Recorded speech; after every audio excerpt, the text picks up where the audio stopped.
Hi, everyone. Welcome to the program. It's Friday, and we are ranking 8-bit Nintendo games for the Nintendo Entertainment System, no less. We have ranked hundreds of games. If you want to see the full list, you can go to 8bitnintendo.science. We have 527 games on the list. Down here at the bottom, we've got some hot hits. Moon Ranger, a real classic. Of course, just last week we played Star Wars: The Empire Strikes Back. A game that will now be burned into my memory for the rest of time, or until my memory fades, until eventually my brain will go haywire and I'll start forgetting more and more things. That'd be great. Honestly. You get some of this stuff out of I could play Fez again. Oh man, that'd be nice. Up here at the top, Jackal.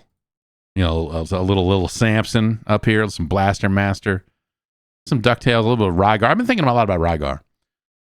I've had Rygar on the mind lately, and of course, at number one currently, Mega Man 2. If you want to get your games on this list, if you've got some favorites that have not been ranked yet, that you really want to see, you can join the advisory panel over at patreon.com/Jeff Gerstmann. Hop on over there and sign on up.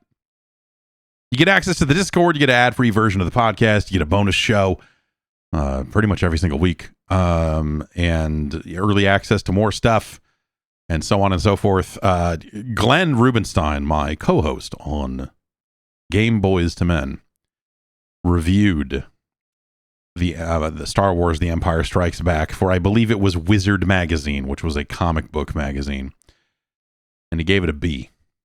And I was texting him about some stuff and said, "Hey, next time we record, we got to talk about this. We got to talk about this Empire Strikes Back." So I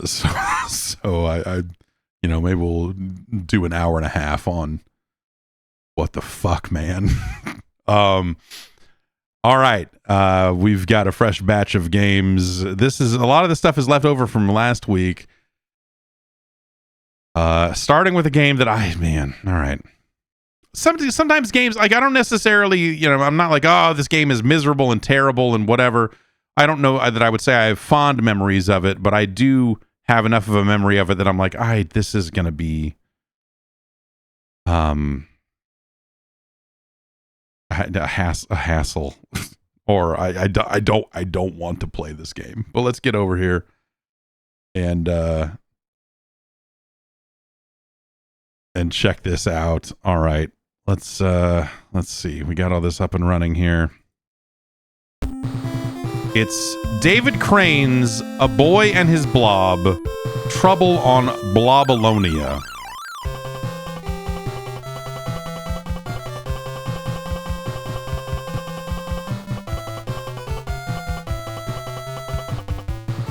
Additional design from Gary Kitchen, Alex DeMeo of Race America fame.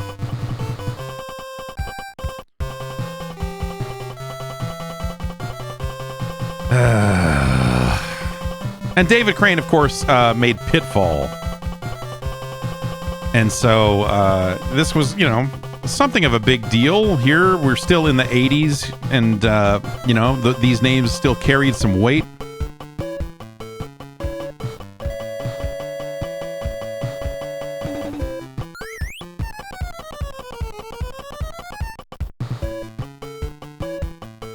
So we've got some jelly beans here of different flavors.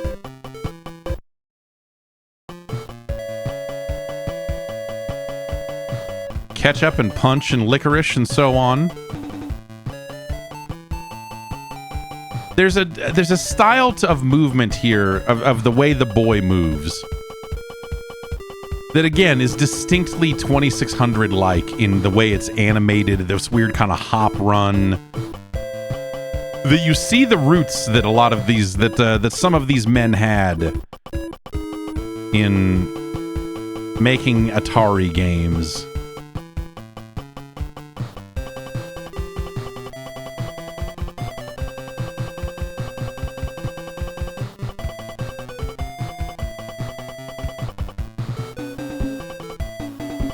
And I mean, the gist of it here is that you are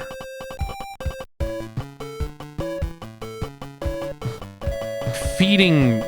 You got this blob, and you're feeding him jelly beans to make him turn into things.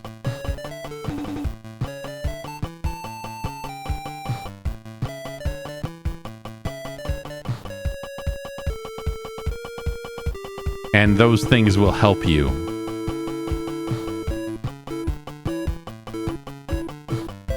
Ah, the city skyline.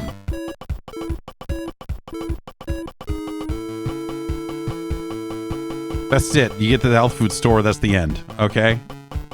The fuck am I supposed... Okay.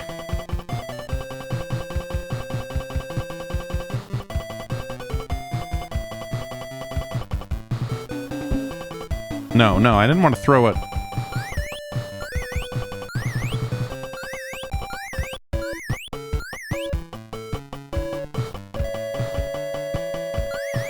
Where's the blob?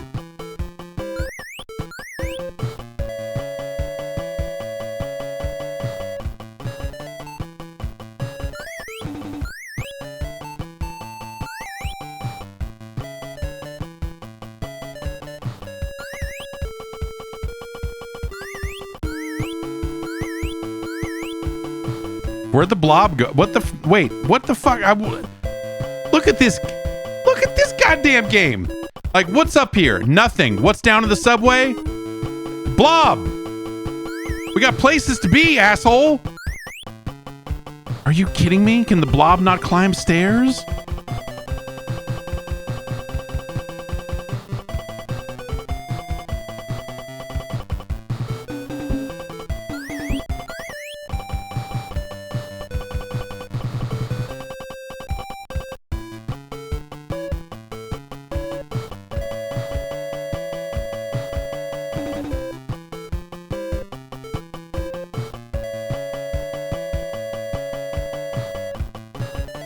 Eat the fucking jelly beans. What the fuck?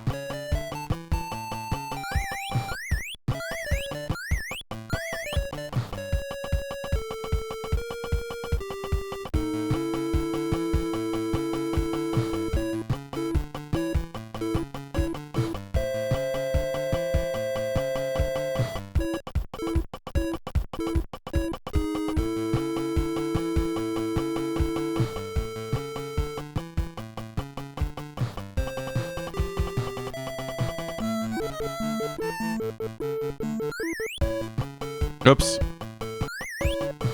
So wait, if I mean, okay, so if I get in this bubble, can I like float? No. Cola equals bubble. Because I guess cola has bubbles, so...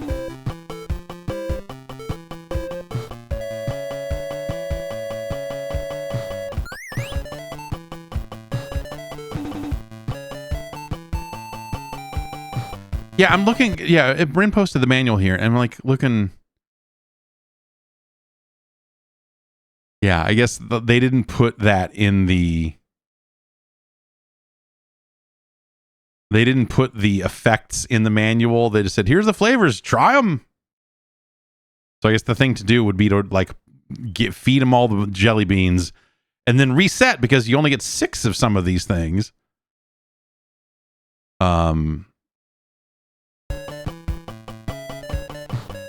What's cinnamon do? It's a blowtorch.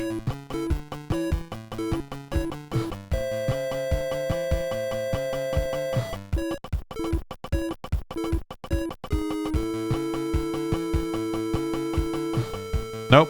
Accidentally hit the wrong button again.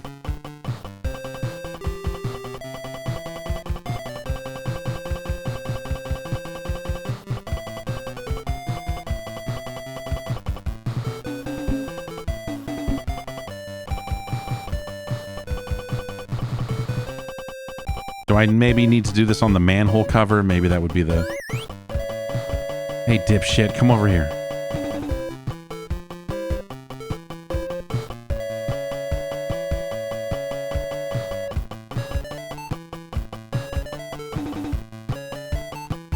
Hey, asshole. Hey, you fucking dip.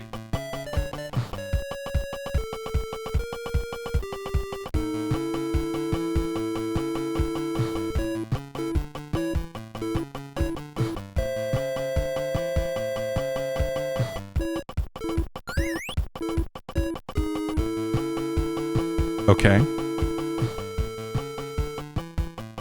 Licorice was a ladder. Maybe we can we...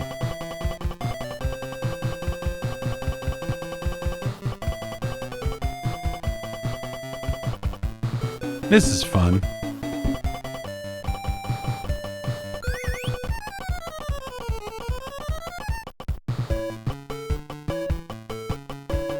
And you can't jump.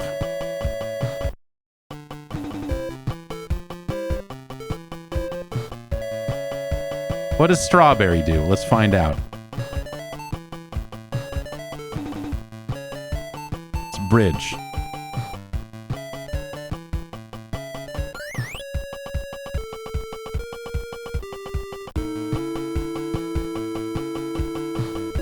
I should have... Oh, yeah. Coconuts turn into a coconut. Why didn't I...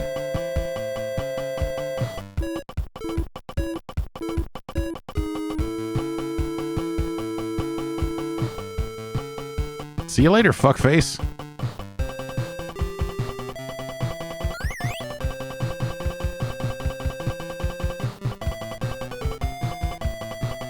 Cola was a bubble. Cinnamon was a blowtorch. Apple is a jack, right? Like, they kind of try to do a...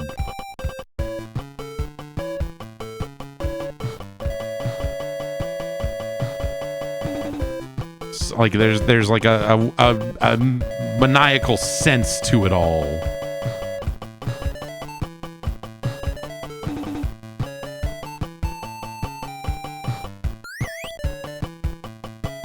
What's tangerine do? A bed. No? Okay. Tangerine trampoline. Sure. Okay.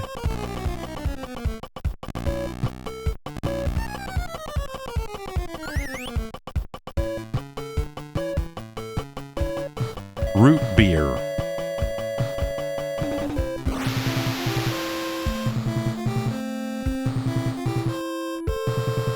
So now we're going somewhere. Going somewhere.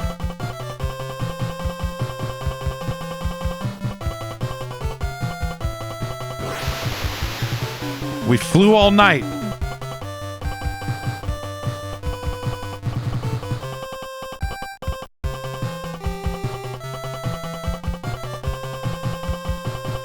No! What the? No, get off! All right, well.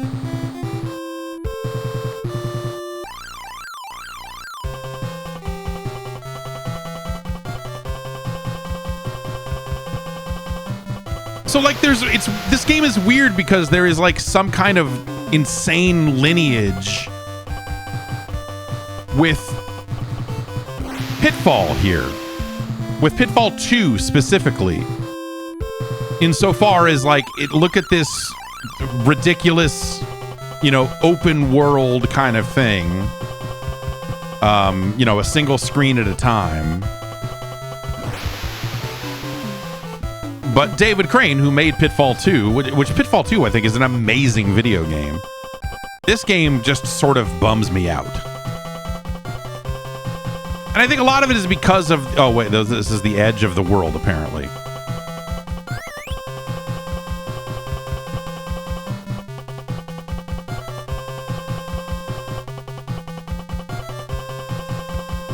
This is probably bad, right? I mean, I could maybe use the umbrella to dodge these. Or are these jelly beans I need to collect? Be honest with you, there's only one way to find out.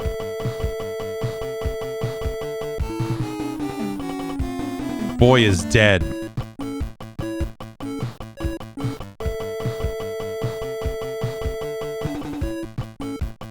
And if you move more than like 2 character lengths, oh god, you skid and die. Oh, and now I'm okay.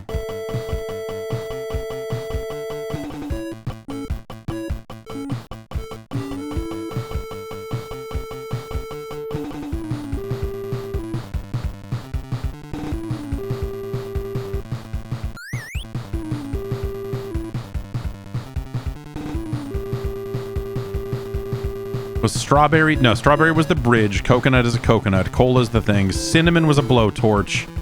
Was vanilla the umbrella? Vanilla umbrella. Yeah, okay. How does this work? No, it doesn't. It doesn't actually work.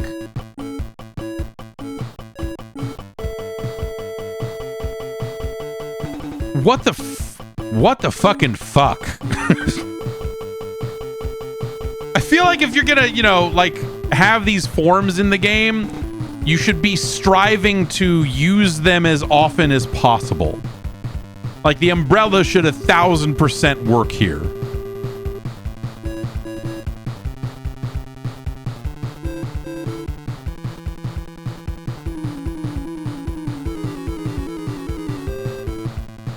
And because of the way the skid operates, like, you're incentivized to just tap move.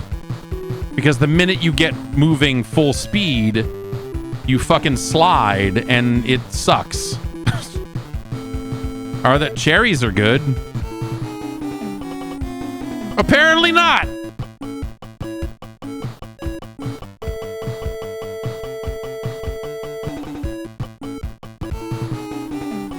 I was skidded it too much.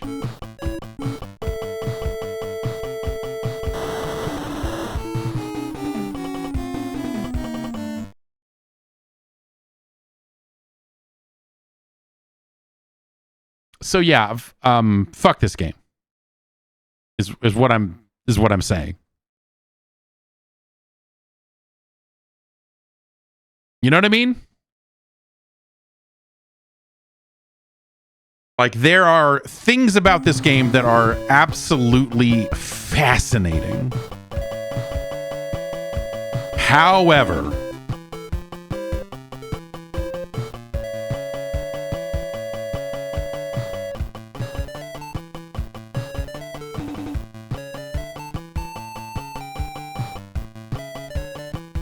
what if I go? No, okay. Oh, he only went to the, like, I walked on it thinking I was going to go right, but apparently the rocket just takes you this way no matter what.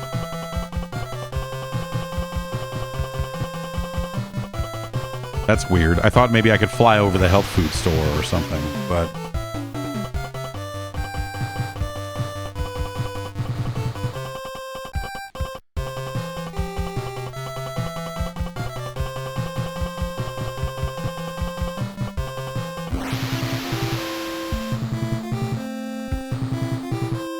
you know what? It's faster to just reset here.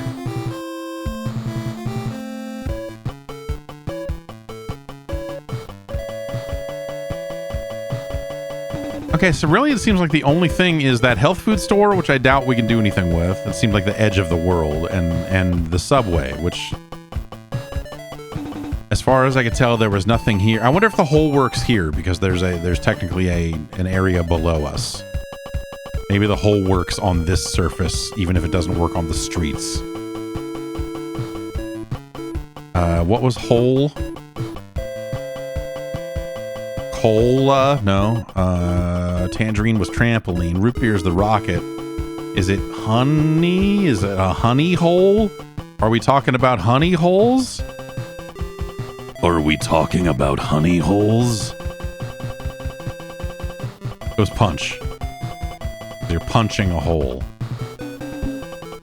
Is this a functional hole? Hey, look at that.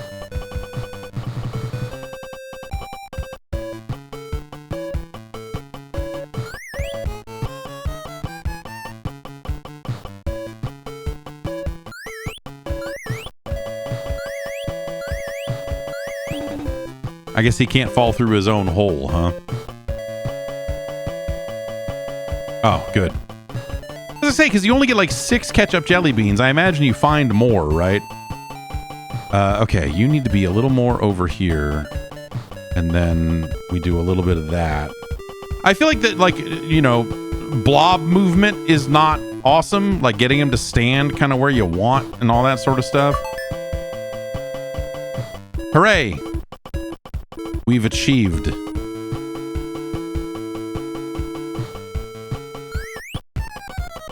Come on, fuckface.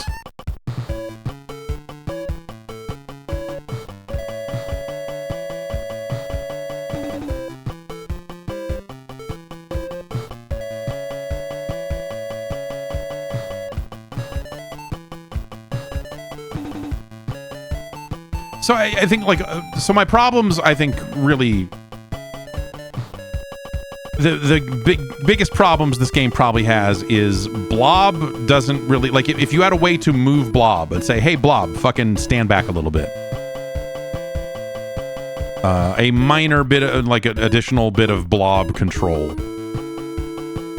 And then also the way your character moves, that as soon as he gets to any kind of movement speed, that there is this skidding stop. I think in a game that is going to ask the like just the minorest level of precision of you, the way those balls did in the jungle or whatever. I think that all of that sort of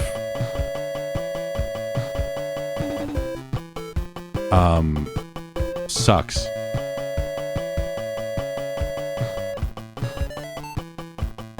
Do I just need to make more holes?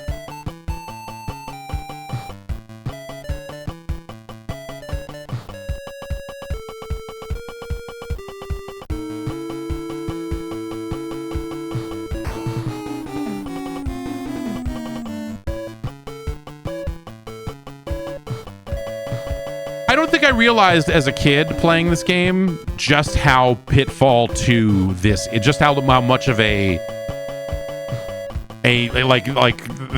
these are some thoughts David Crane had after making Pitfall 2.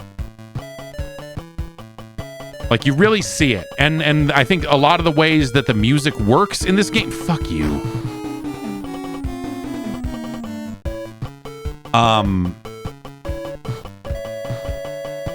The thing with Pitfall 2 is that you had infinite lives in that game. And so all of this kind of trial and error that I'm doing right here. Yeah, look at this. This is Pitfall 2 down here. Like this is extremely Pitfall 2. Okay, so was that one screen over or was that two screen over? So if I do it here, will I be safe?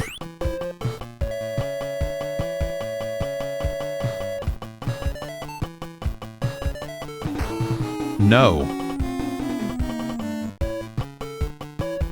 What about like there was nothing below us here, right? And so that was too far of a fall completely. But what about here?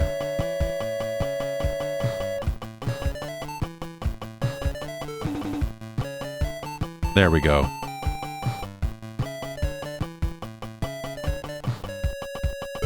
Like enemies jumping over treasure is again like a pretty Pitfall 2 kind of thing.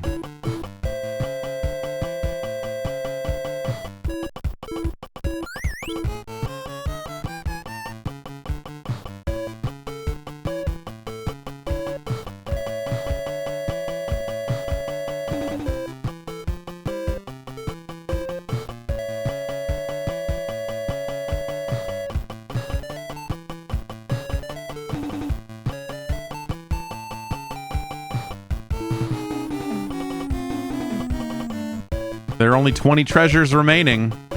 Whoa, okay. Oh, but there's nothing below us there. Okay, so let's try. Okay, we've established that there was nothing at the edge there. Oh, that's a good point. Does the umbrella work this way? Does the umbrella work this way? Well, we need vanilla umbrella. Unique New York. Does this work this way? Pitfall 2 had a balloon you could grab. Okay, I don't really have any control, but it at least lets you fall safely.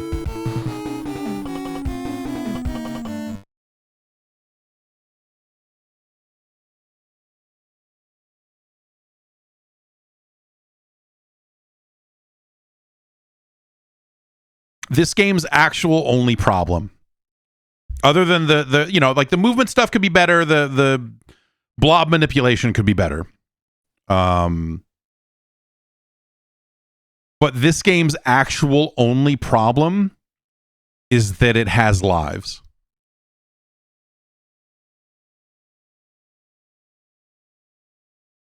That is its only problem. Because again, this is a follow-up to Pitfall 2. I don't think it's as good, again, because I think a lot of the Blob stuff is kind of whatever. But the thing that makes Pitfall 2 work is that you have infinite lives. There are like checkpoints that you touch over time that, you're picking respawn points and you're going back to those points. And so the punishment in that game is, you have to go back to the last checkpoint you touched. And that's it. Which, can be a fair amount of backtracking depending on where you're going and what you're doing. But limits. And so limited jelly beans and limited lives. And I wonder, like, how much of that is just like, by the time we get to the late 80s here, the standards for platformers and how people think of them and everything had lives. We hadn't evolved past it yet. Like, Pitfall 2 is weirdly ahead of its time in a sick way. Because Pitfall 2 is one of the greatest games ever made. And so, like, this is interesting. I'm finding like a new respect for this game because I haven't played it in a very long time. But like looking at it with kind of like, looking at it and truly thinking about it, like, it's very clear that it's very clear that David Crane made this. I don't necessarily think that it's like good though. Like, ultimately that's the problem.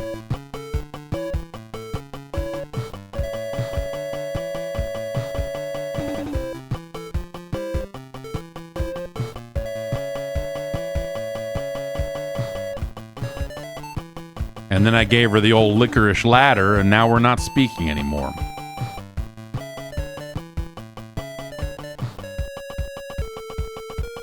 This is kind of what I'm talking about here. Is like getting the Blob to stand in such a way that he is close enough for this ladder to work. That's not fun.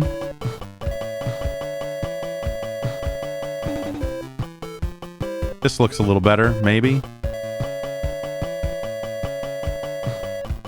Nope, this is the exact same spot I put it before. All right, let's try the other, what are we? Tangerine.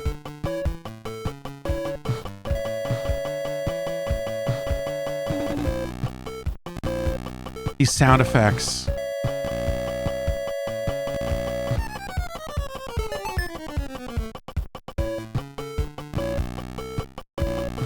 Also, all these sound, like Alex DeMeo, had a music credit, but audio design credit. Like, so many of these sound effects are, again, this kind of post-2600 thing. And the game is doing interactive music in a way that is, like, a step beyond what Pitfall 2 did. It's just, the music is not as good. But it's trying to do the, like, the music's going to change a little bit depending on what you're doing, and there's little, if you're falling, there's going to be a sound effect here, and this, like, they're trying to do things. They're trying to do things here. Where did I drop down before? Was it here?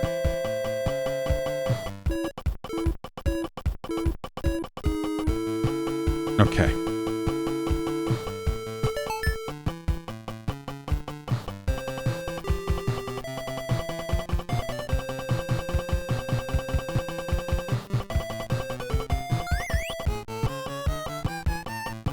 So, you call the Blob, you get a little and you get a little, you get a little music thing, you get a screen of the Blob following you.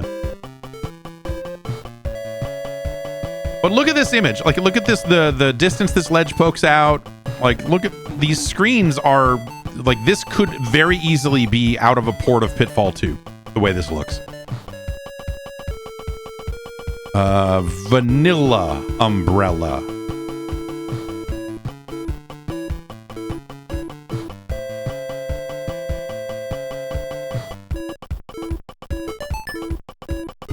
And now I'm guessing we need the cinnamon blowtorch. If you know what, I went to the Cinnamon Blowtorch and their ATM was out of commission and the ladies there were not happy.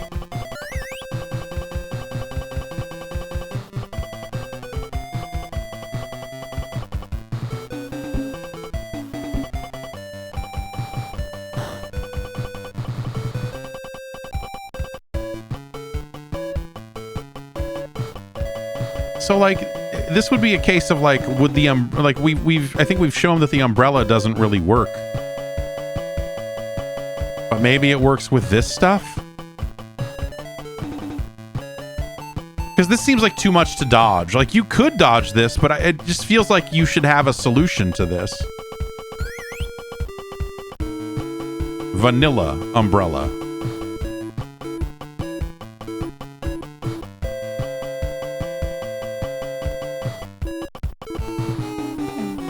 Is it because it hit my foot?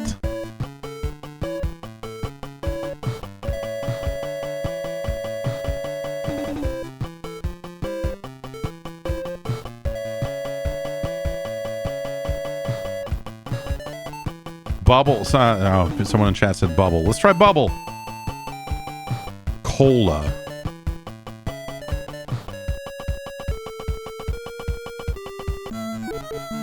And it feels like you would be able to, you would want to be able to experiment more. And so having limited jelly beans instead of just being able to like, no, let me turn this fucker into, you know, most of these things all the time would just be a more fun way to go. So in a weird way, like a Game Genie makes this a better game. It also makes it like rental length, right? I mean, I can't immediately think of a way to get over there.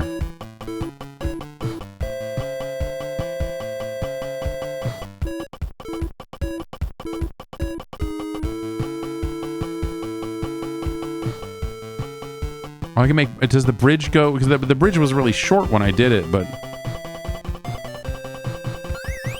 let's try strawberry bridge. How do I get him to stand there though? Like, what do I? Hey, you idiot!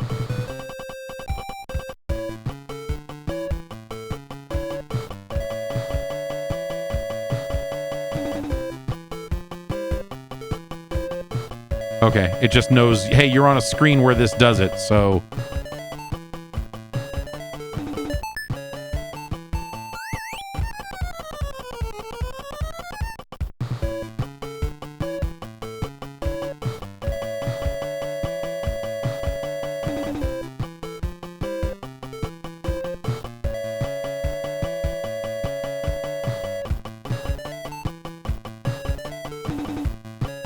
keep going down, I guess. Look at that fat diamond. What am I supposed to do here? The ladder's not going to be tall enough.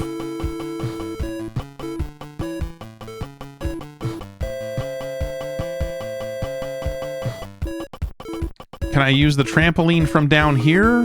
Does the well, see, let's see how far the trampoline gets you going. Let's see if we can discover.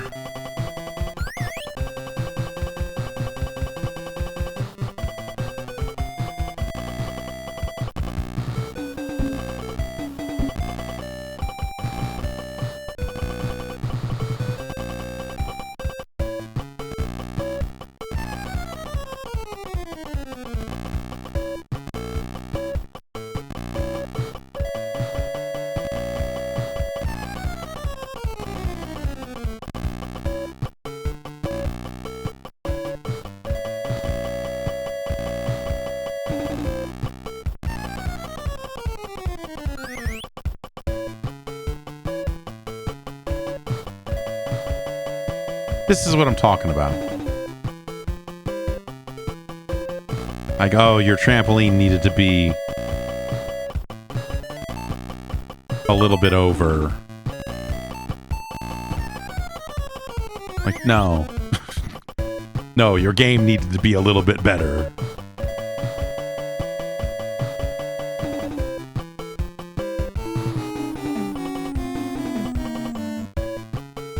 What the fuck? So limited lives plus I'm all the way back here. Like, that is...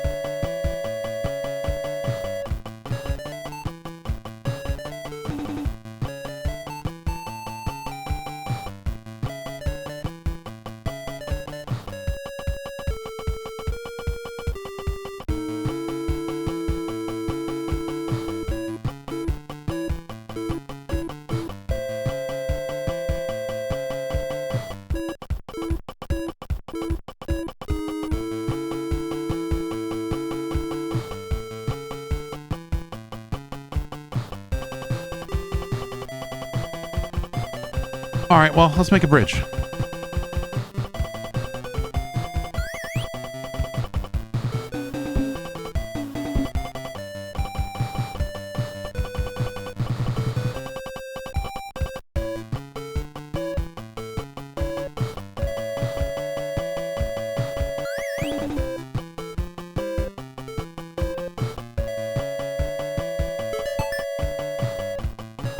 Also, like, the bats in Pitfall 2 were, like, none of the enemies that you had to dodge in Pitfall 2 were quite as fucked up as the timing on this stupid bouncy thing.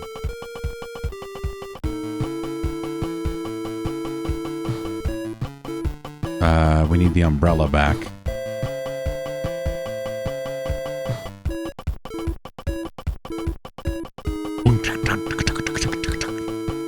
Music is not good, but there's a certain charm to it. I'll grant you. So now am I expected to ladder my way up? Or I guess like a trampoline, maybe that would be cheaper.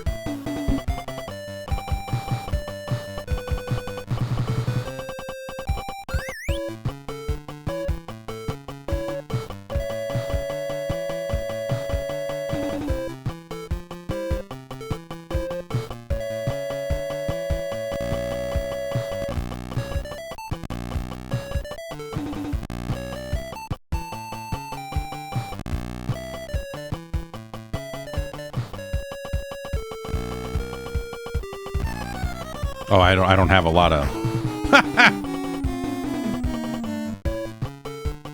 And all the way back here. All the way back here. I want to turn this game off now. That is... Oh, man. Okay.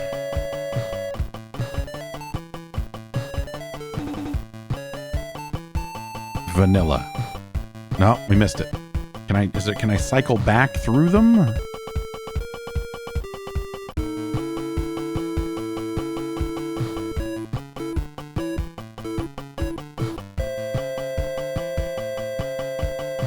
What if I hole here? Is this the top of that? If I hole here, will I...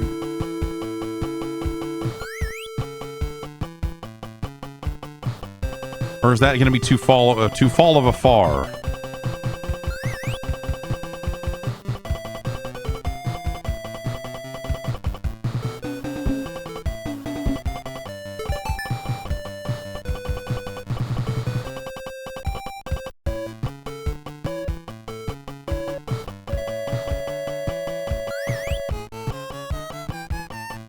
Oh, yeah. I'm coming, boss!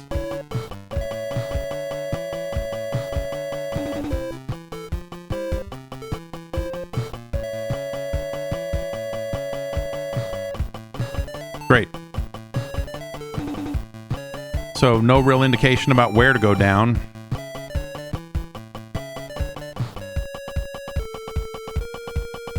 But that was not the spot.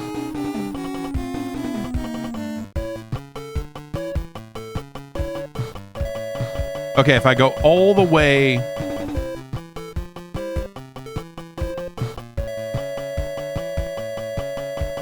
here and then do my hole here on the left side of this screen, then that should work, right? Okay. There was water over there.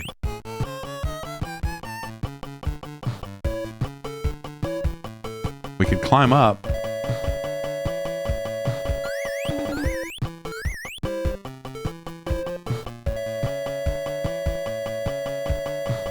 Ladders don't work. Oh, I need to test my ladders. This doesn't work, does it? Okay, that's way easier.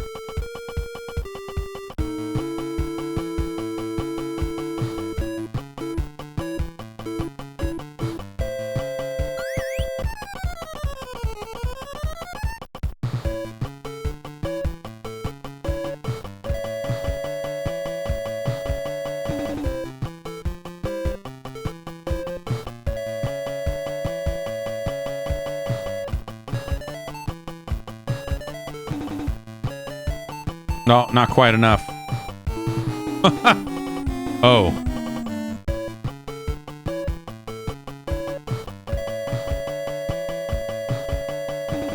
The bubble has a weird fall to it, doesn't it?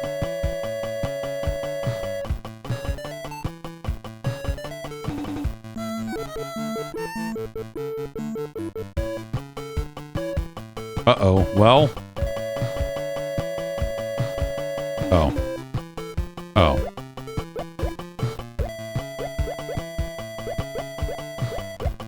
Will I drown down here, or am I just good in the bubble?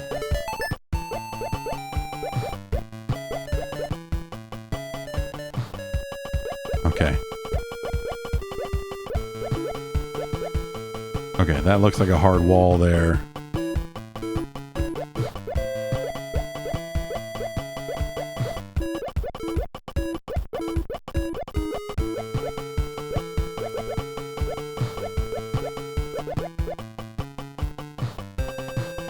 I'll say, this game has merit that I never originally gave it credit for as a kid.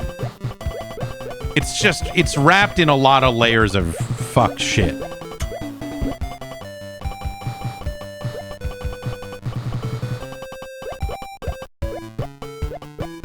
Ah, oh.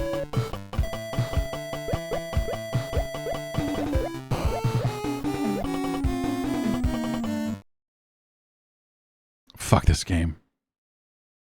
Man.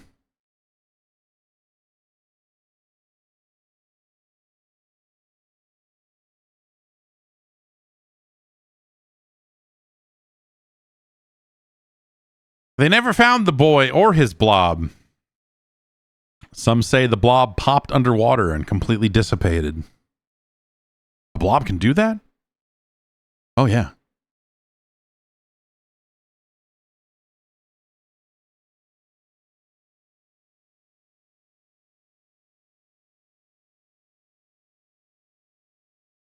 Like, I would be interested in continuing to play this game, but I am not going to do all that shit again.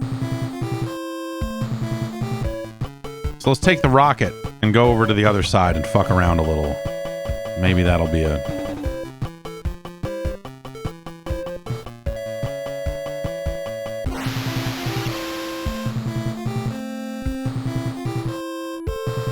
Also, I remember this game, like, maybe I don't know. Like, I thought maybe you couldn't...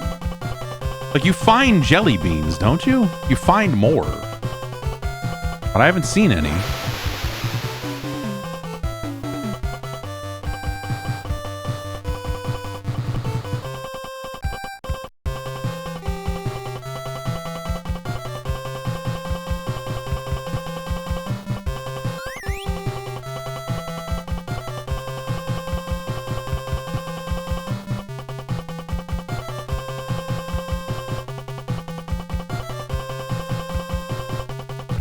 Fuck, see? See what I mean? It even kind of does, like, this is like an updated version of the Pitfall thing that it's doing here, where it kind of returns you to before the obstacle, but it actually clears the screen. That's a weird, yeah, I don't know.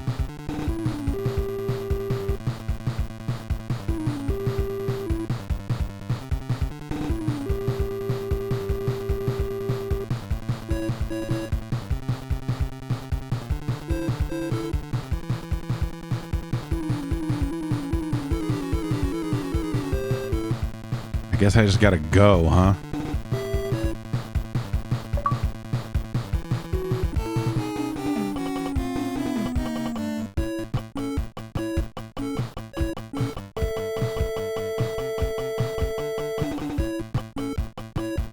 Would the bubble protect me from the explosions?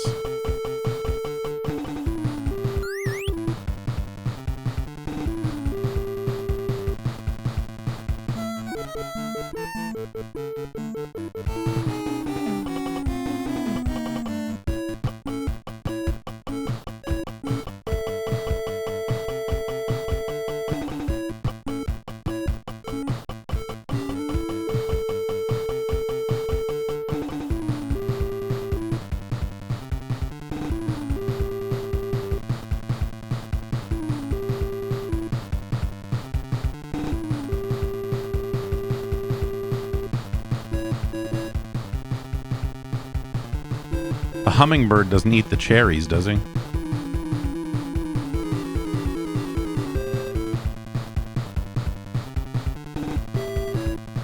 No.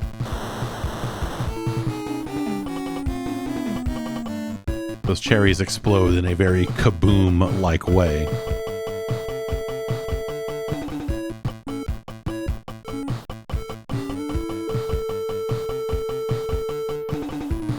Is there another type of jelly bean that I just don't have? Because it doesn't feel like I have what I need to do this. There are more. Okay, yeah, there are more. All right.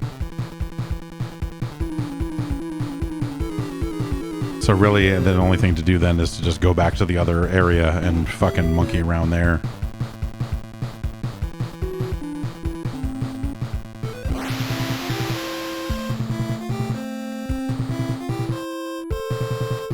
Did you see that cornfield?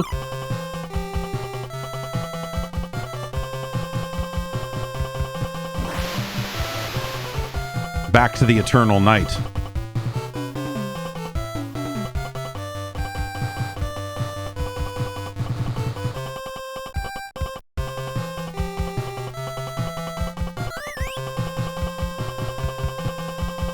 Oh yeah, you mean me?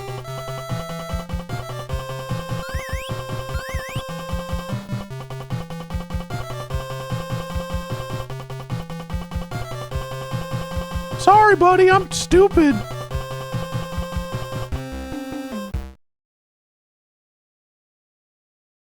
Let's just say, did we break the audio there? That would be nice.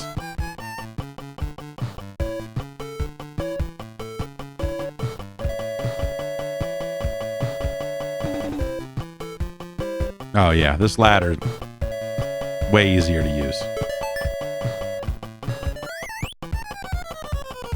That same pickup noise is in the Simpsons games, right?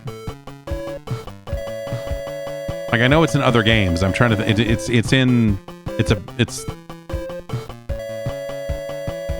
disturbing.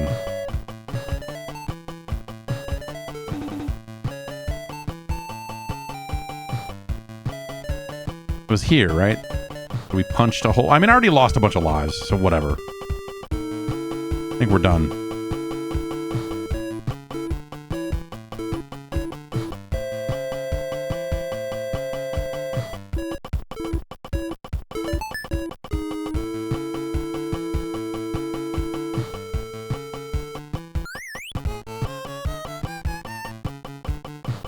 Oh yeah, I forgot. I'm coming, buddy.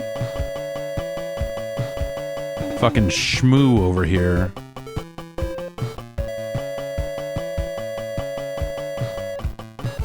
Yes. Fall and die.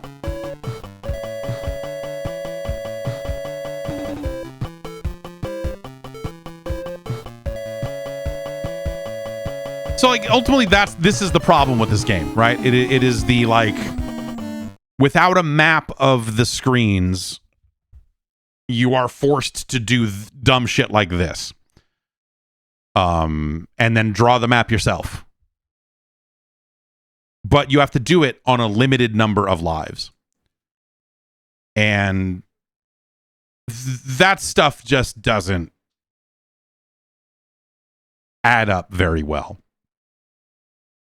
But again, I think, okay, if you eliminated lives and you maybe went for infinite jelly beans and made the blob a little bit easier to manipulate and move around and say, like, stand right here. If the whistle button was a fucking stand right here, right where I'm standing, fucking right fucking here, as opposed to stand next to me and then I got to jerk around a little bit to get the blob to stand where the blob needs to stand. That would be a better game. I think if you did all of that, you might then run into the issue of like, hey, with infinite everything, there's kind of nothing left to this game. So you might need a more complicated world or something, you know, something to balance that out a little bit. That was the thing that Pitfall 2 sort of had going for it. Sort of. Was that it was, you know, kind of a complicated world. Especially the second quest, but the second quest was exclusive to one version of the game. It wasn't really, and it was not the version that David Crane made. Like someone else ported it to Atari's 8-bit computers and I guess the 5200. And then that version had a whole second quest that was fucking ridiculous. It was like, oh man, hey, you're speedrunning, you're like able to finish Pitfall 2 and get the diamond and Rhonda and Quick Claw in like what, 8 minutes? Wow, that's awesome, man. Jump through this portal, asshole. And then you went through the portal and it was just fucked. And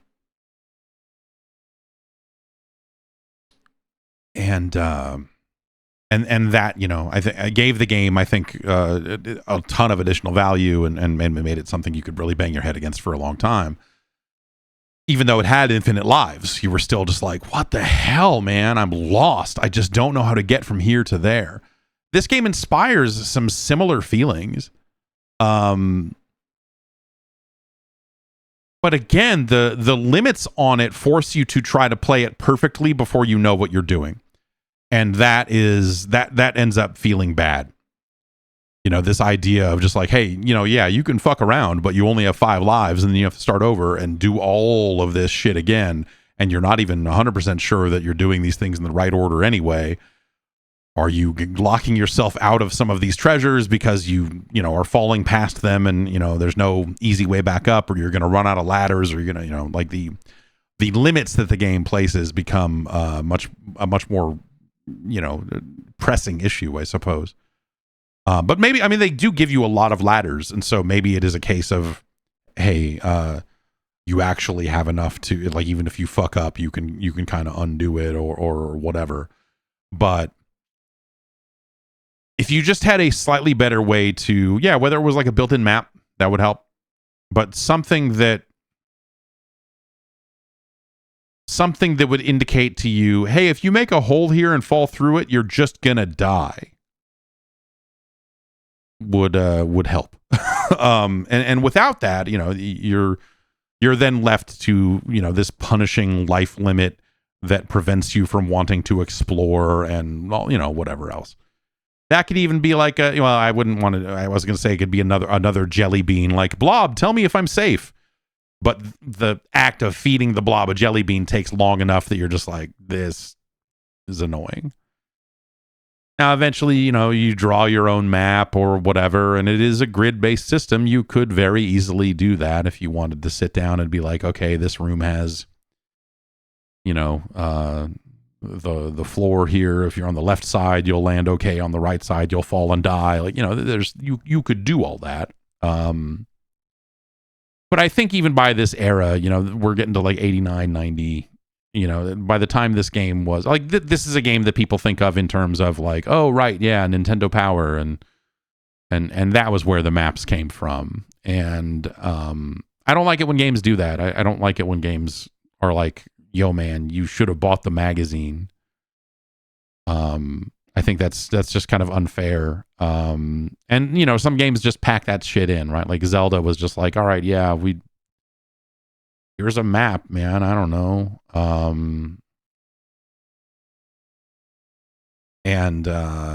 Or Phantasy Star 2, which is like, here's like a strategy guide for the whole, like for the first several hours of this game. You're like, oh, neat. or here's the entire game, and that's fine, I think. But when that stuff gets sold separately, it just becomes it becomes a racket. Like, you can't trust the process. It's just like, okay, like, now I can't trust you that you didn't make this game fucked on purpose, specifically because you wanted to make some additional strategy guide income, and it kind of sullies the experience overall, I think. The internet eventually softened a lot of that sort of discourse, or a lot of that discussion, right? Because it just became a place you could go to find solutions to these exact sort of problems. In fact, we could probably find a fucking full map. I'm sure we could find a full map of A Boy and His Blob on there somewhere.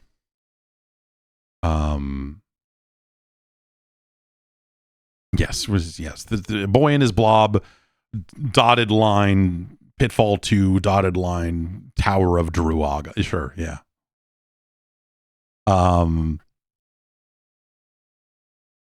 This game is much better than I remember. This is a game that I remember banging my head against and not really getting a lot out of it. Like renting it and just being like, this is fucking what the fuck? Which is funny because I played this game much, originally I played this game much more recently than the release of Pitfall 2 and whatever, but never saw the connection then. I knew that David Crane had made it and whatever else, that it was made by the Pitfall man. But like, you see a lot of it. You like looking at it now, you're like, oh dude, this is the game made by the guy who made Pitfall 2. And then these are the ideas he had to build upon Pitfall 2. And you know what? These ideas are not great. So it's like, what if you added a bunch of unfun stuff on top of Pitfall 2 or whatever? So I think that's very interesting. I think that's that lineage, like, because we've seen a lot of games from Gary Kitchen and Imagineering, and we've seen a ton of games, that have these like Atari 2600 roots, right? But normally the lineage has been limited to like, oh, this guy runs like he's in fucking Keystone Cops, and the jump noise is stolen directly out of Keystone fucking Capers. It's like, hey, check this out. It's this exact game. Or rather, it is elements from these games seemingly plucked forward in time in a way that no longer works because gaming has moved on and audio should be better and blah, blah, blah.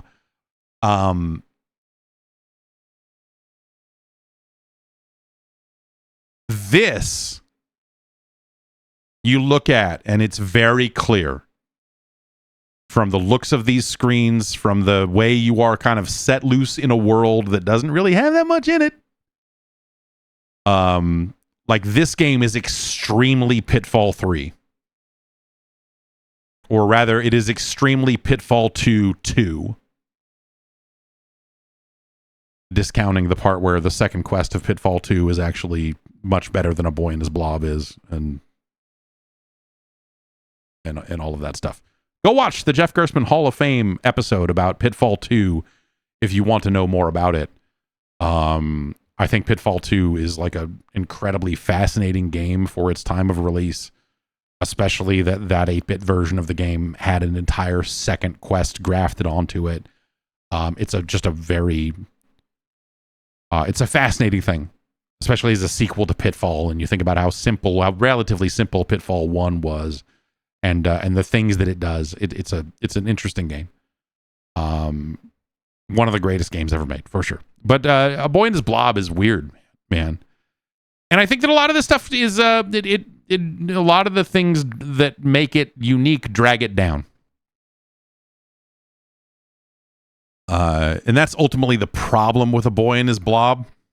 It was such a cool idea. I think as a kid, you're like, it's a blob that follows you around and you can feed it and it morphs into all this stuff. People loved slime. People loved morphing. It was almost the 90s. These are the things that we loved. And so it tapped into a lot of, I don't know, a lot of something. And so A Boy and His Blob, I think, got like an outsized share of voice. They did a great job on the marketing. Got a lot of good activations for A Boy. A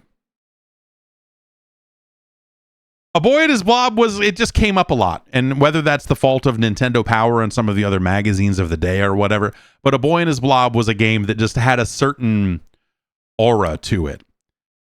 And then I remember every time I rented it, it was just like, this is fucking terrible, dude. What the hell? And looking at it now, years removed from that and taking my adult mind that has been honed and then worn down to a soft, smooth surface. And looking at it all these years later, now I see. This is a spiritual successor to Pitfall 2. It's just unfortunate that the things that are in this game make it worse. But today I have found a respect for A Boy and His Blob that I simply did not have before. Like, I went into this going, all right, well, I knew we were going to have to play A Boy and His Blob. I'm putting it on first because I know it's a bigger game. But, man, I fucking hate this game. And here we are. I'm like, wait, hey, you know what?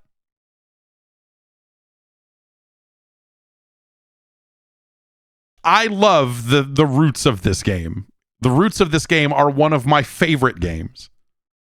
That doesn't mean I like this game. I think that, again, that a lot of this stuff kind of drags it down. But what does the science say? What does the science say? The science says it's not as good as Adventure Island 2. It's no Chip and Dale Rescue Rangers.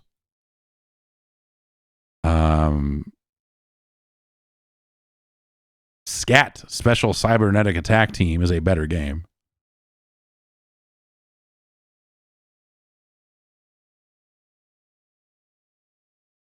You would be better off with a copy of Rambo.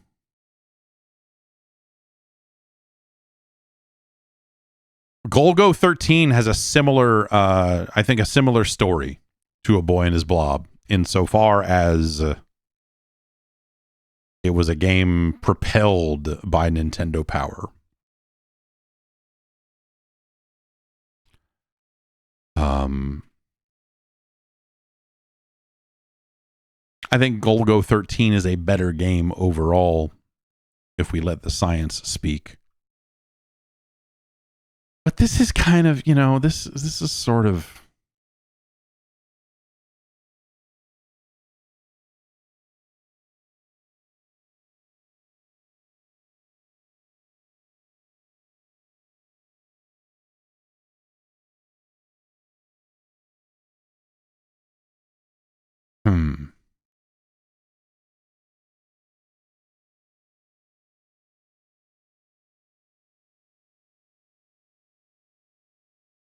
It's better than Super Sprint.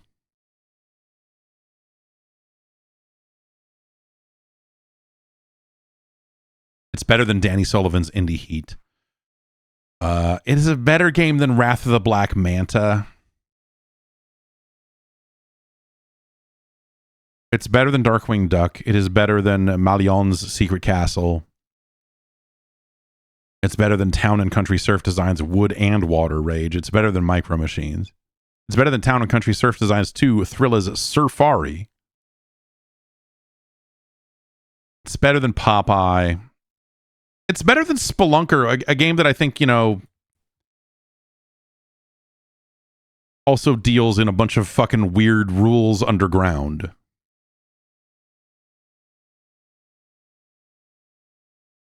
Is it better or worse than Dino Wars Destruction of Spondy Loose?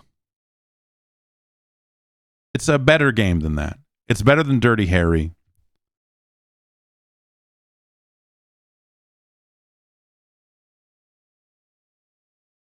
It's better than Jaws. It's better than Hide Lied.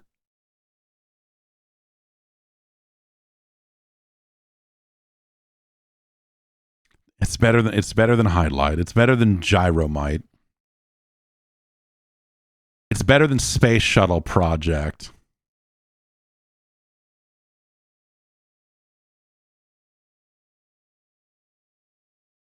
It's not as good as Shadowgate.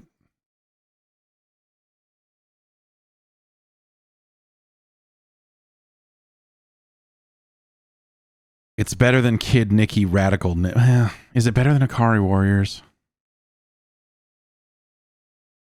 Yeah. It's better than Kid Nicky Radical Ninja.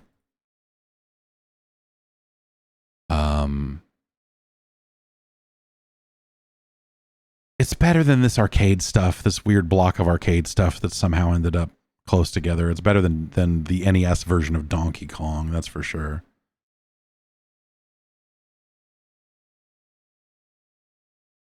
It's better than the NES version of Spy vs. Spy. It's better than Faria. It's better than Robin Hood, Prince of Thieves. Oh, is it better than Clax? You know, Clax has Blob Ball.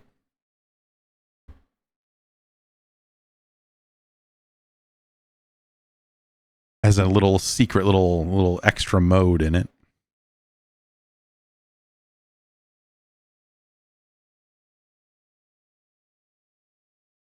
It's better than Clax. It's better than Sky Kid. It's our new number 182. I'm surprised, man. I really expected to play this and just be like, God, all these mechanics are fucking terrible. And I think like if they had made the Blob work better,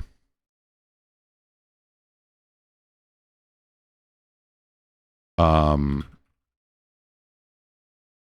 you know, made some slight changes to some, like, again, like, you know, like lives or whatever. If they had made changes along those lines, I think this game would be significantly higher than it already is.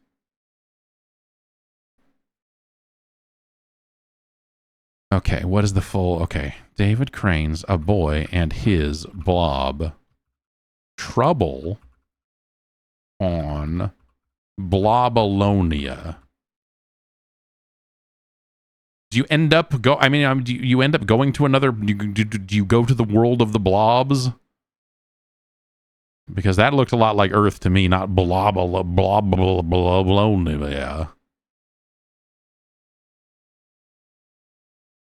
Making a blob rocket. Like a space rocket.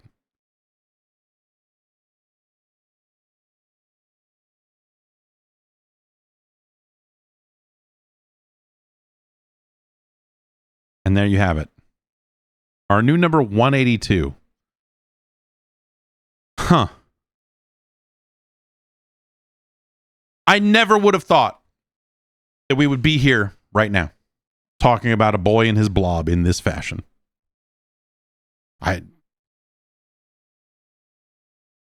Blown away.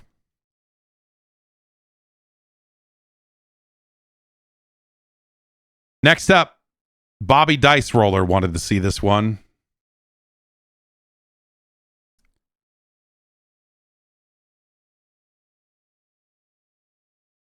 And it's called The Incredible Crash Dummies.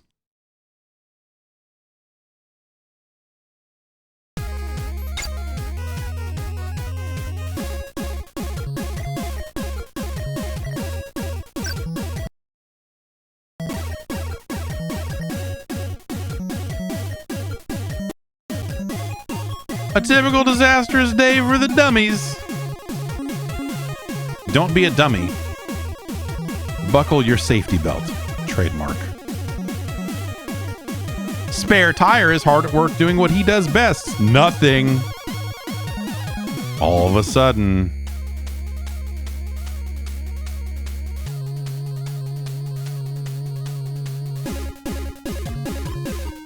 Oh no, it's the Junkman. Don't let him shoot you with his tire gun. What the fuck?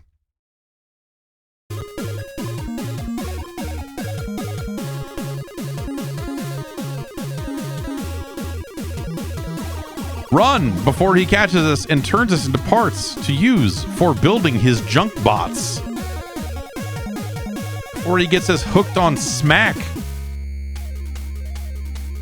The Junkman's here. Too late. Looks like he's already got spare tire and Daryl.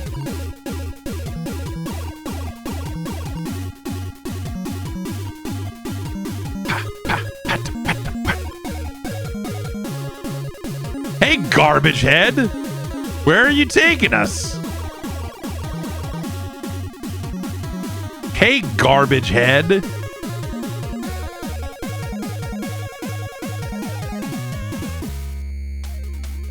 To my secret hideout, Fender Face. Where else? There was like a cartoon, right? Is that why this is a thing? Is that why these characters have names and they aren't just like in commercials where they're crashing and saying, wear your seatbelt? This is terrible. I agree. Not only are we Junkman's prisoners, but he doesn't even have seatbelts back here. Help! That's fucked up.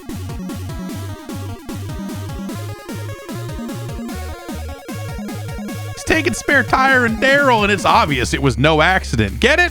Accident. Pretty funny, huh? It's up to us to rescue them. Let's go. Let's go.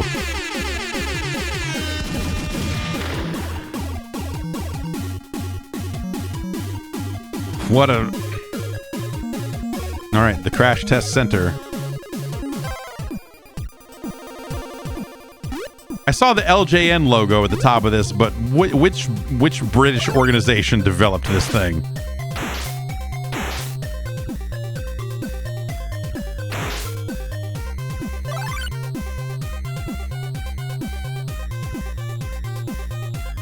Why? Software Creations did this? Oh, okay, so...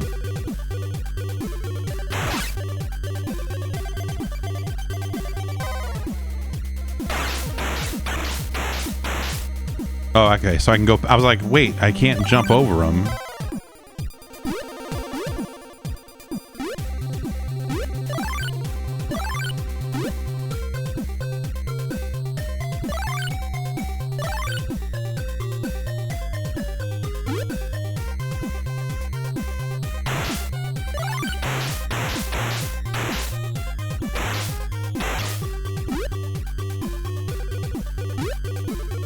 I was like, can I launch off this thing and if I get some speed going and pick up whatever that is up there? Oh, it's like occasionally you bounce on your wheel and that prevents you from jumping as soon as you land. I guess, and by occasionally, I guess I mean every time. So, okay, at least it's... Oh, I think that it's if I don't jump. Right? Is it? No. If I land on a slope like that, it kind of nullifies the... I feel like I can almost get that. Like, I wonder...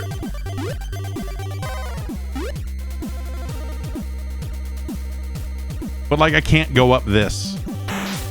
It's like everything you loved about Sonic the Hedgehog. Is this being cut off by... I tried to cut off some of the...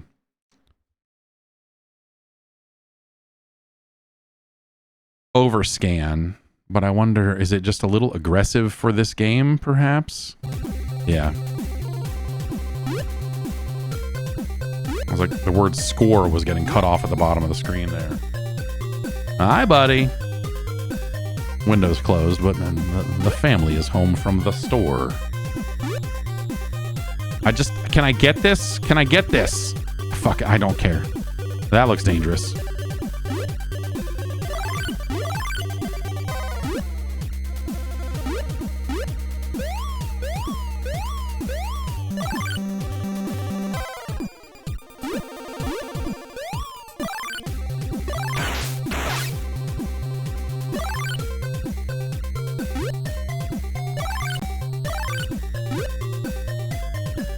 Like, this is no good.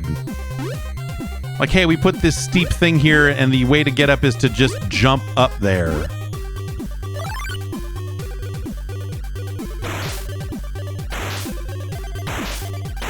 Also, what am I shooting? Just like, here's some steam.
Why does this game exist, man? I mean, you know, whatever. It was a toy line, right? But this didn't need to happen.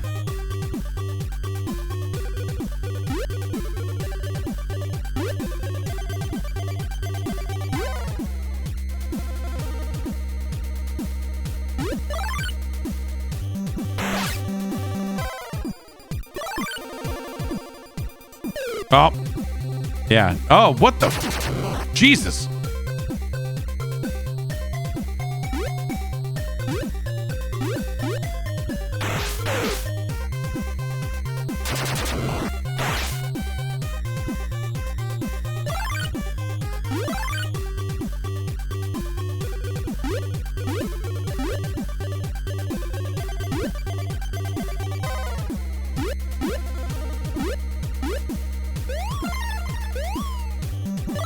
Oh God!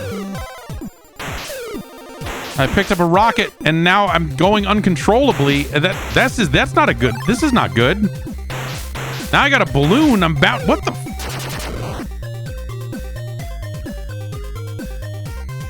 I don't like. Why would you do any of this? Am I a different guy now? Am I a different? I was a different color before, right? Am I? Is now I'm like spare time? Am I? You're like you're dickhead Dave, the fucking lovable crash dummy.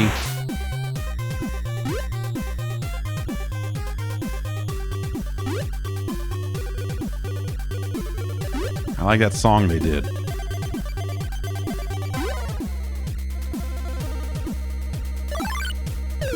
Oh man, the movement makes me long for the subtleties of fucking a boy and his fucking blob.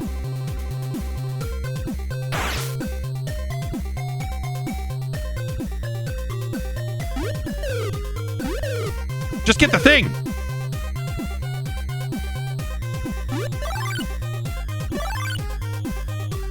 What's the opposite of an iframe? This game has those. Ah!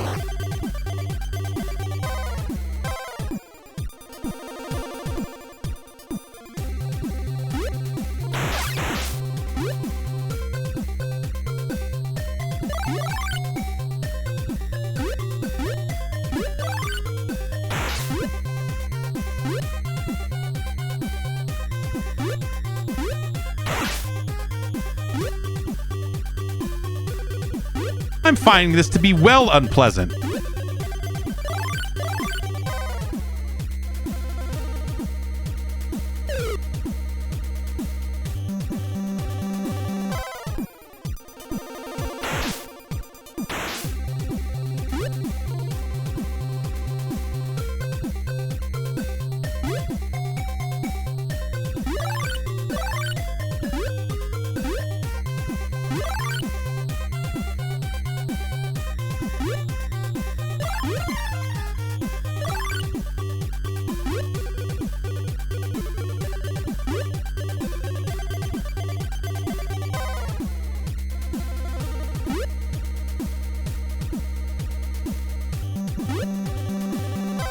Like, I kind of want to get these heads, but is that what the balloon was for? If I fall off the edge and then jump up?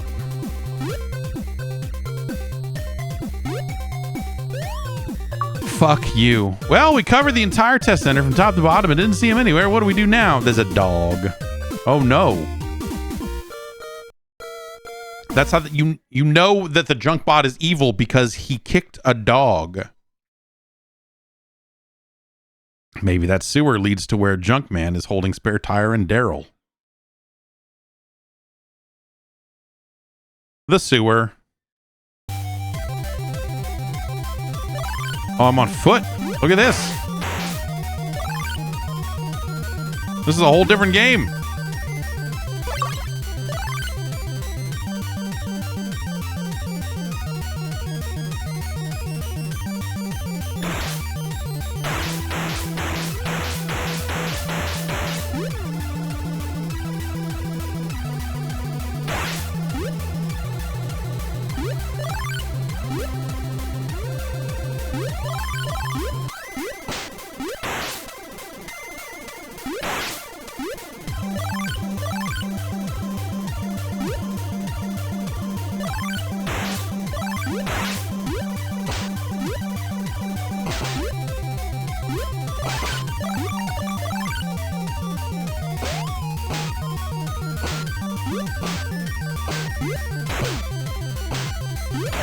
Oh, you...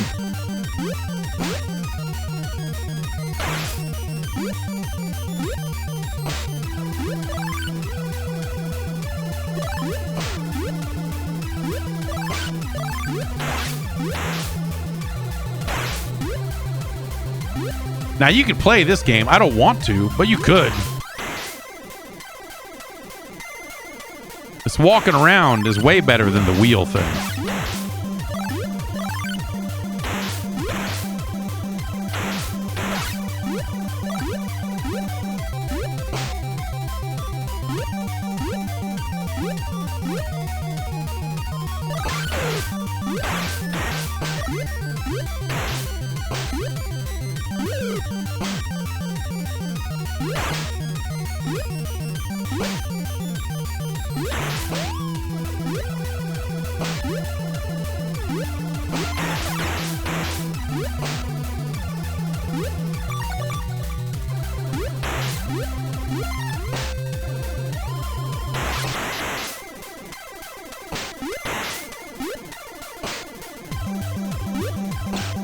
In the hole.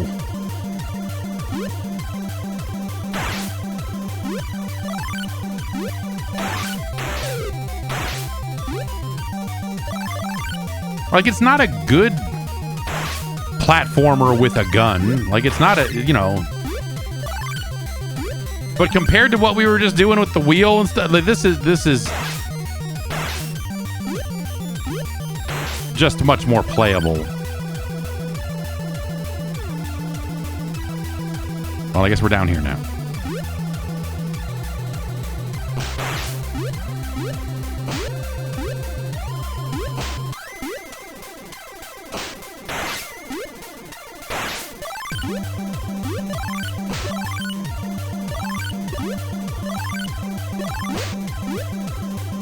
Ah!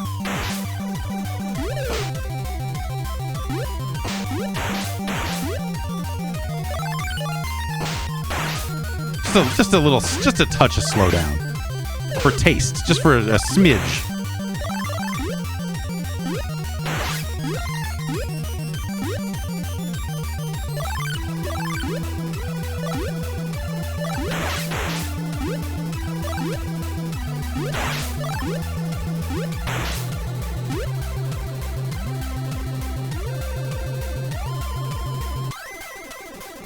No noise, no nothing, just you fell to your fucking doom.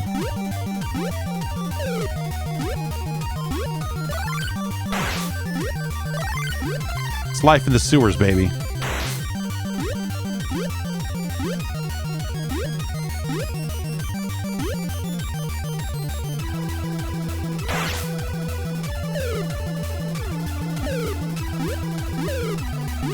What if I just went?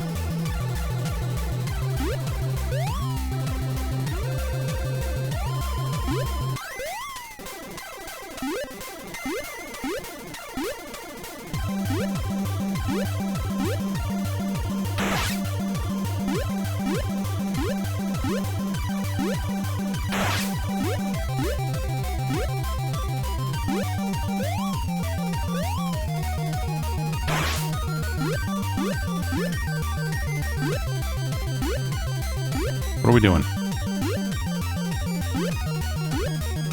No. No.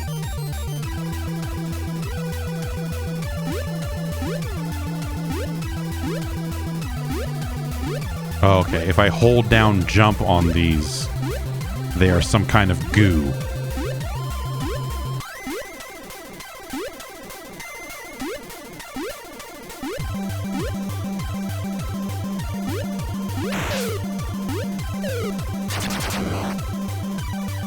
I'm with him, man. I just want to fucking look at the screen and explode.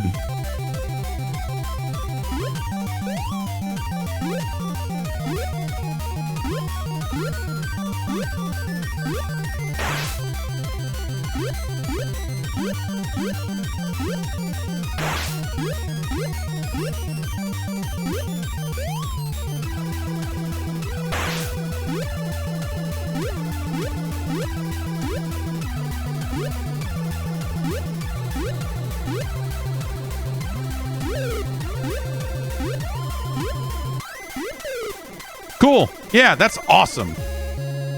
This is awesome.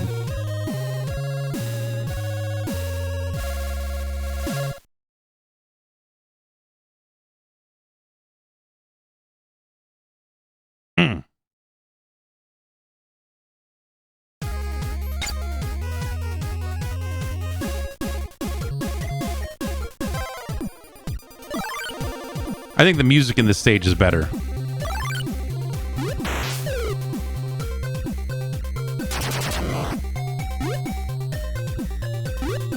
See? Yeah, I knew you could get it.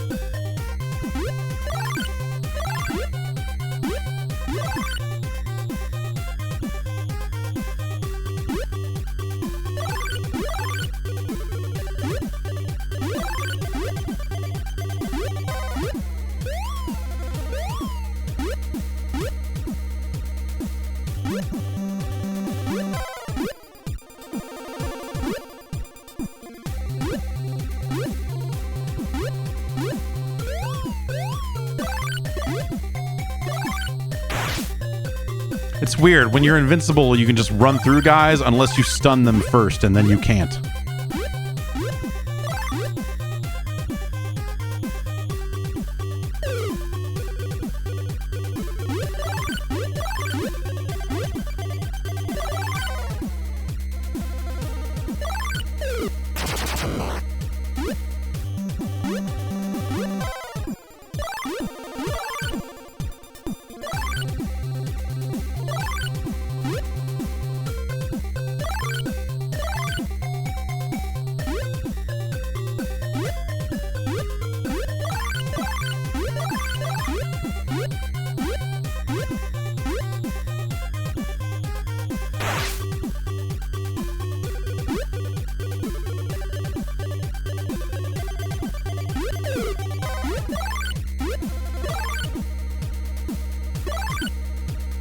And so it really makes it a super risk versus reward scenario of like, you can't shoot them like as a safety measure and then blow them up with your invincibility for the points. It's like, no, it's all or nothing here, man.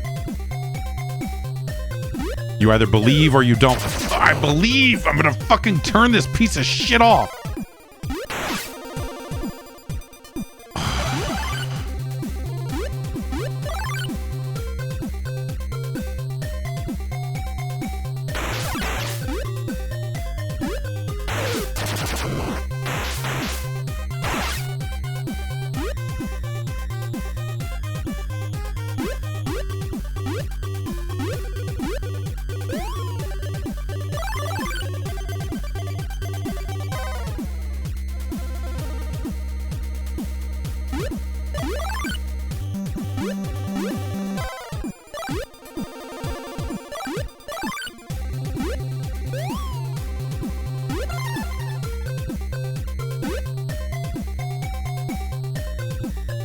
Ah!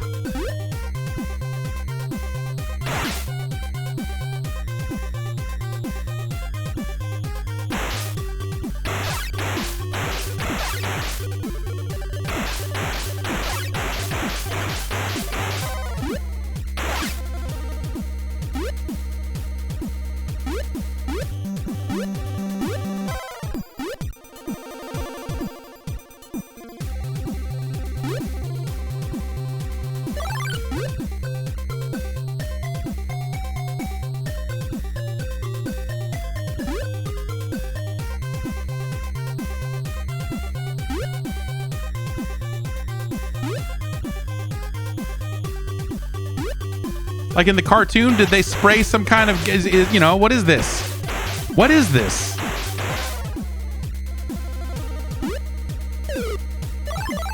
Nope.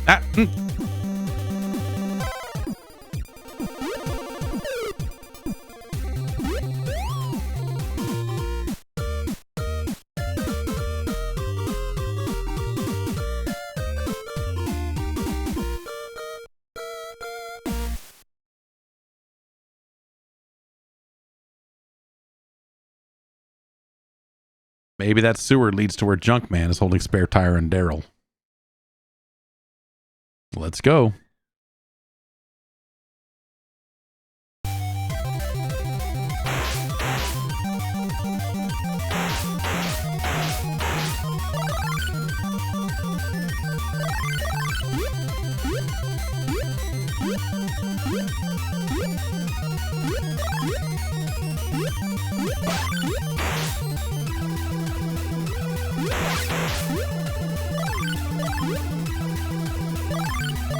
It's interesting, like, you know, from a combat perspective, like, you know, you don't expect...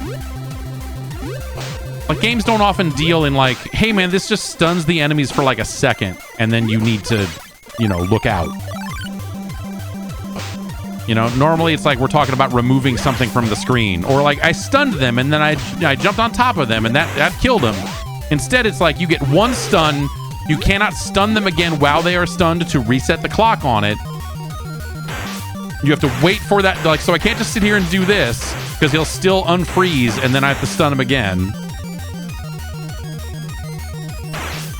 It's just like it's a couple of kind of bizarre choices for how they handle combat in this thing.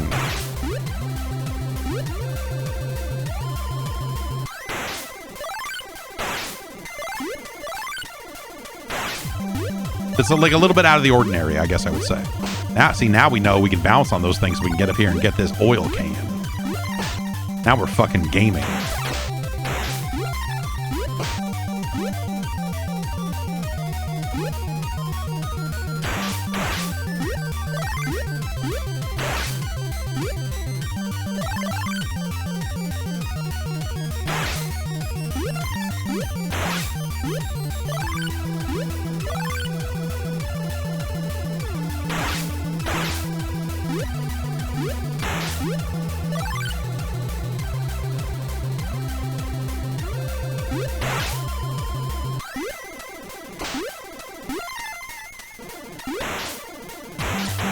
And so it creates the scenario where I have to deal with this asshole over and over again.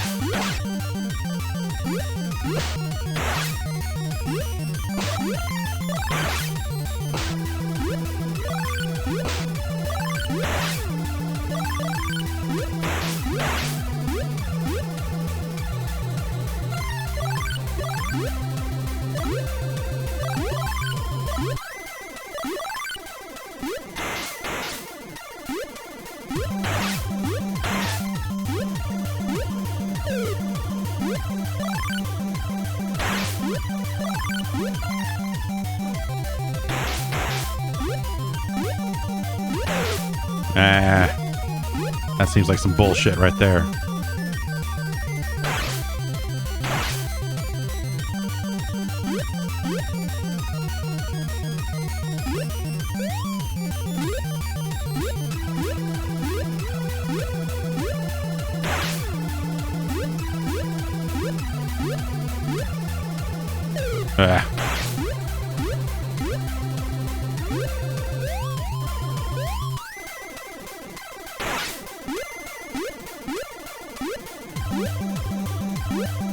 Alright, so I can't get hit by these stupid tires. I imagine I just need to get across there and get that fucking key, right?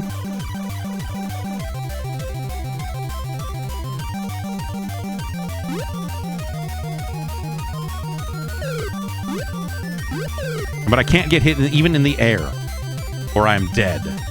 This sucks. This sucks. It's a bad game.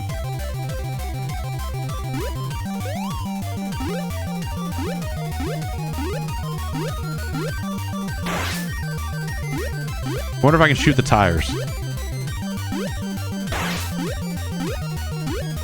Oh, right, I have oil.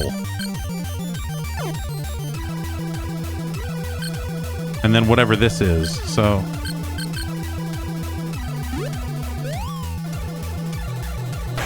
Maybe I can just shoot him from a distance.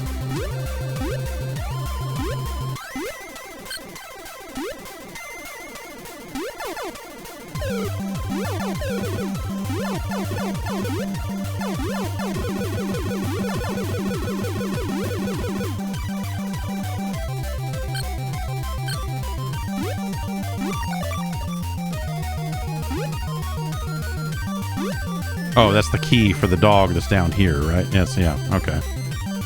All those fuckers are still here, so still gotta deal with this shit.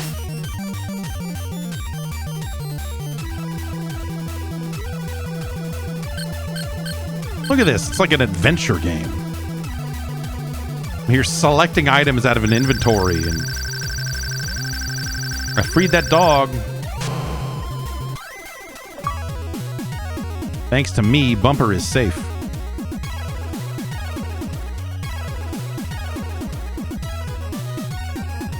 When they say pull up on my bumper, I think this is the bumper they're talking about, and it's disgusting.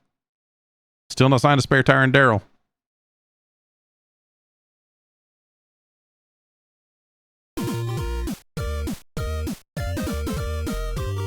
Oh, no. Am I playing? No. Okay, I'm not. I'm not. Smashing. You found the circus. See, he smashed into the wall and did, you know, none of their cars have brakes. Because why would they? Why is he taking damage from all this other stuff if he can fucking survive car crashes and all this other shit? Back to the wheel, man. Vin Diesel himself.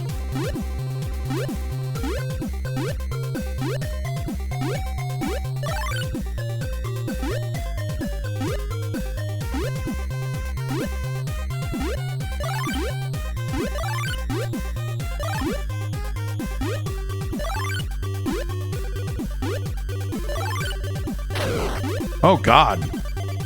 My controls are reversed on account of my head got shot off. Do I still have oil? I do still have oil. What does this do?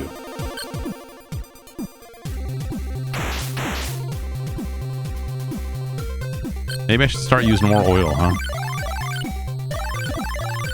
Oh, haha. Sorry, stupid. You need to go the high road. And because you fell, you need to... Oh, God. Stop it! Stop it!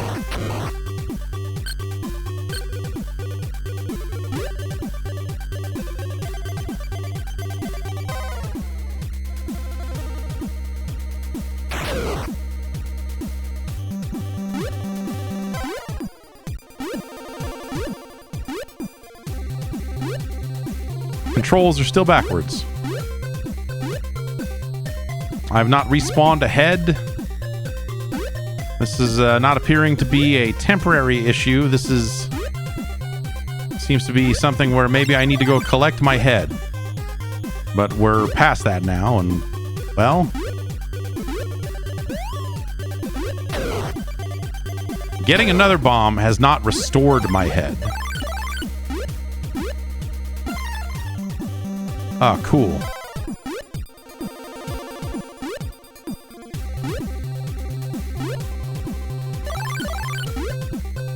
What if the controls got floaty and bad for a little bit? That'd be good, right? In addition to them being reversed.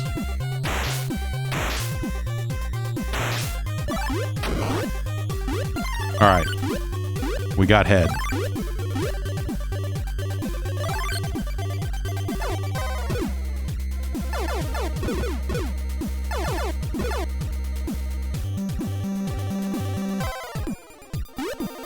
Alright, we gave it to that elephant. What is this? Fucking nightmare hell world am I in that...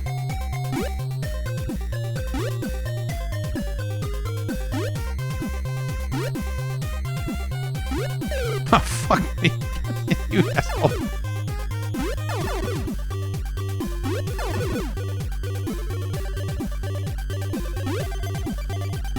I don't really see a way to get up here.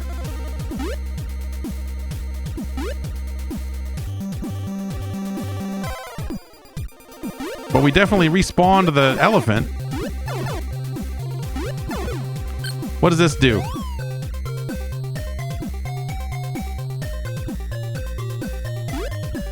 Okay, we've turned into some kind of spinning invincible thing. That was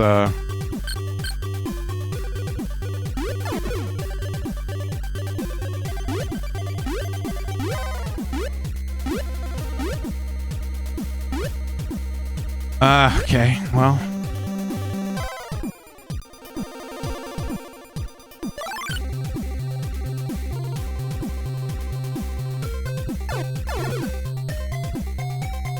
I shot oil at them and they just flew away. Well, where am I supposed to go if it's not here? Because this is it, right? I mean, like, what?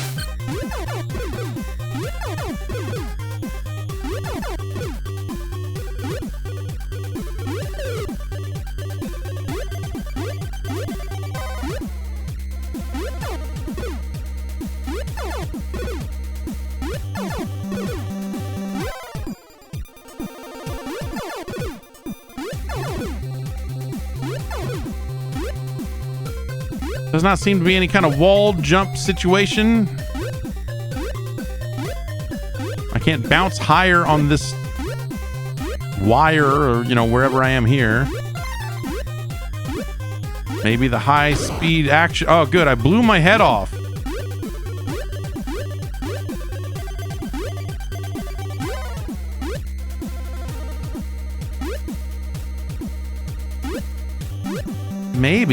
Maybe if I really...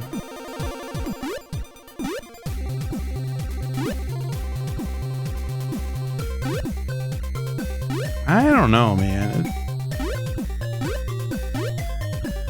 This doesn't really feel like I'm jumping any higher.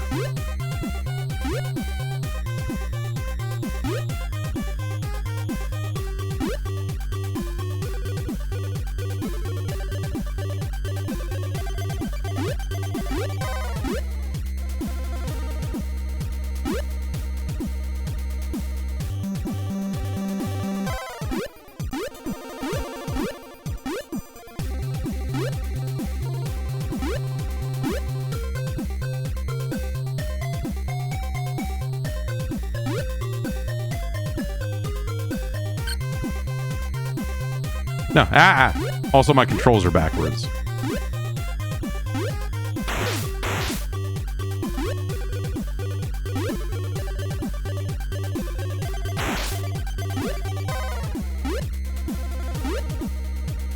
This elephant appears to not be able to be interacted with in any meaningful way. It will not fling me into the air.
The way the bounce... Well, wait a minute here. Do I get a... Is there a double jump concept? Because, like, normally when I bounce, you land like that. You go boom, boom. No, that jump's not any higher. I was like, if I interrupt that bounce, do I get like a double jump kind of boing boing thing going on? But no.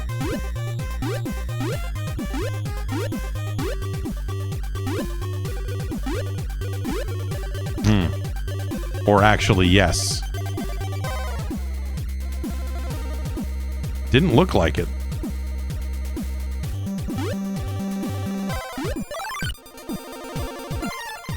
We've acquired head again.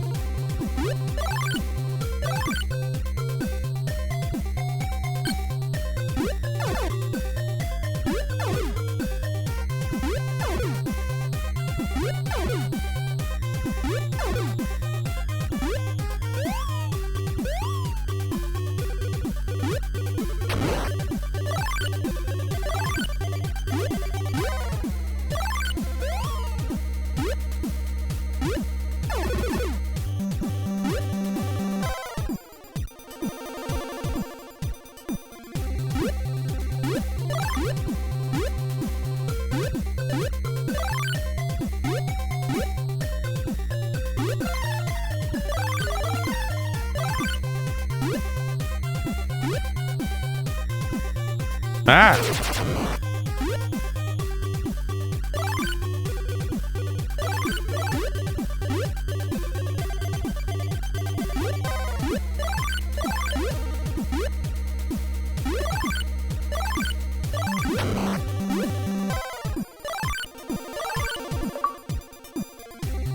Wow, that really turned my head around. But to prove your head and shoulders above the rest, you've got to crack this code.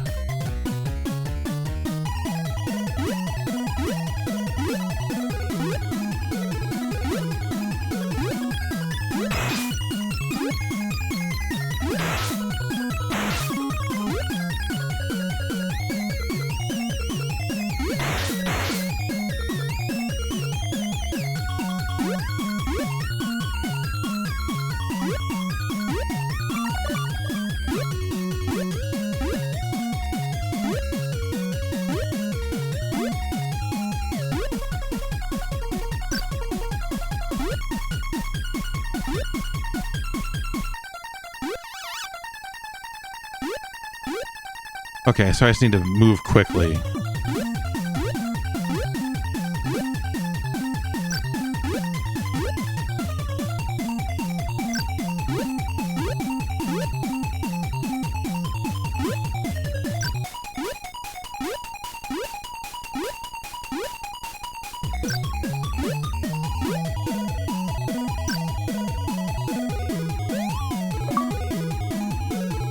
Well, that was fun. Did you see that cool thing I did?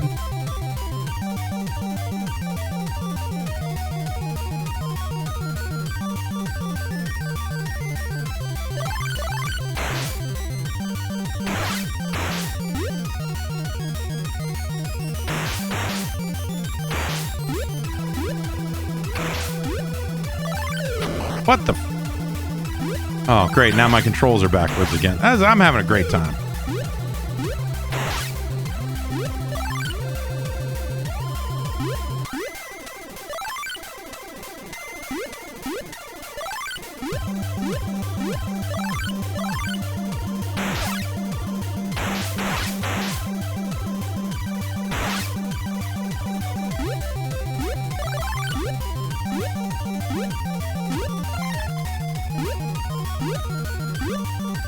Nah, I guess I gotta go this way no matter what, huh? Okay.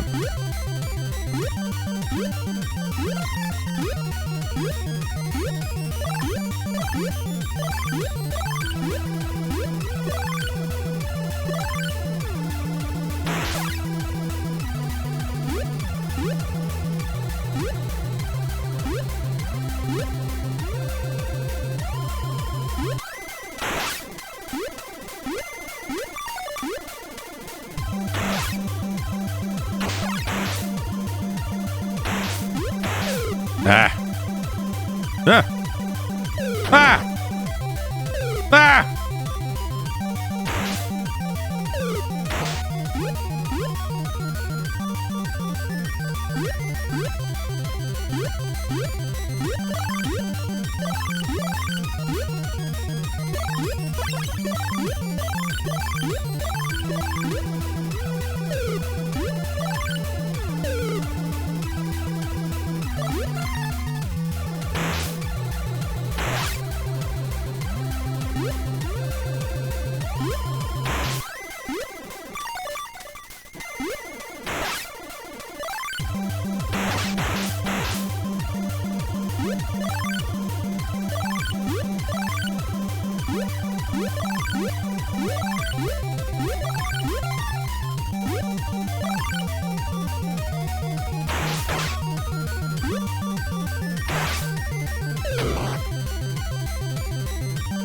Oh man, like it's not so the reversing controls I think is something you can get away with doing for a very brief period of time as like a, oh man, but I think when you do it as a it's gonna be like this until you fucking find the thing is too much. It's too much, man. Fuck you. Are you, what the fuck even happened there? The fucking fun house.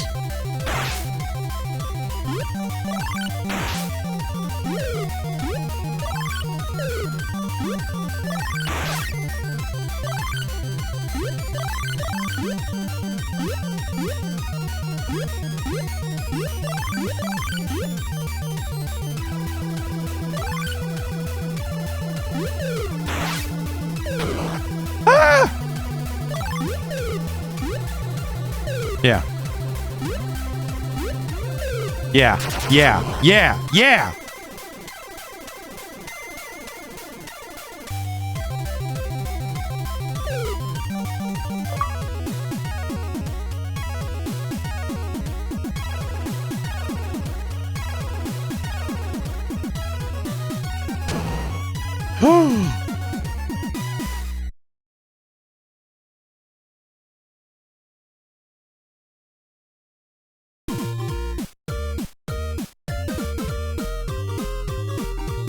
Very, like, fucking tough man. Well, it's like Vince McMahon walk right here.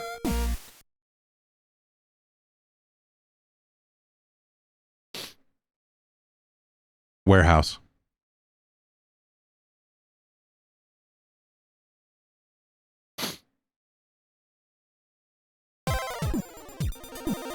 Cool. Oh, we're back to the fun guy. Oh, these guys shoot. That's fun.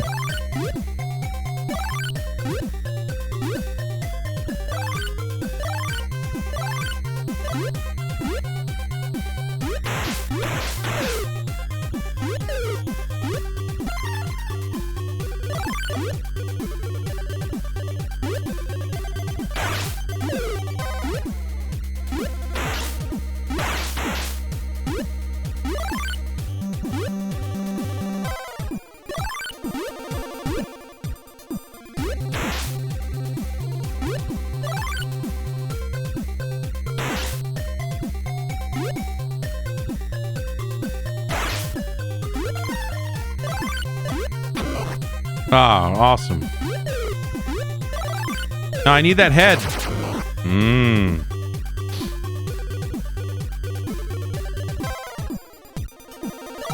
Yeah, this was the one.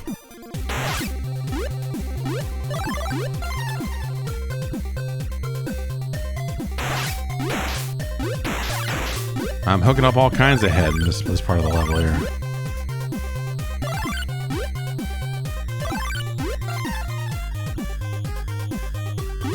Oh, that's cool.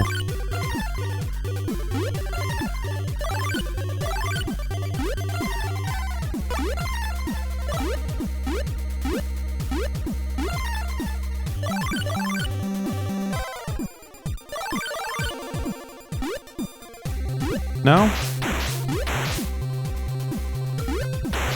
That doesn't, you know, hey, we were trying to do jumping stuff earlier, but this is, I think, beyond the limits of even the imagination.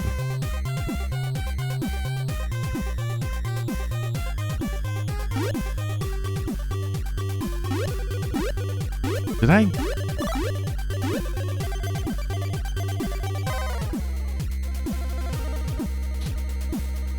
No, okay, so I can't go this way. So there's got to be a way over that, whatever the fuck that is.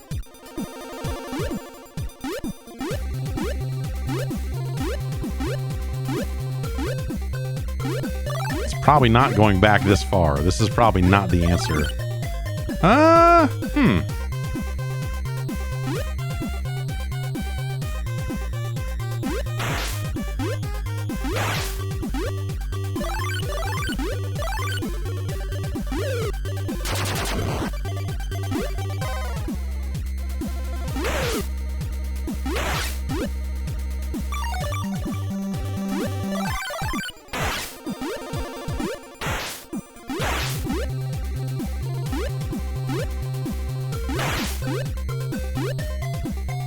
I just get in front of these guys and fall to my knees, I can get them. Wait. No. I was like, wait, that's not the end of the level, is it?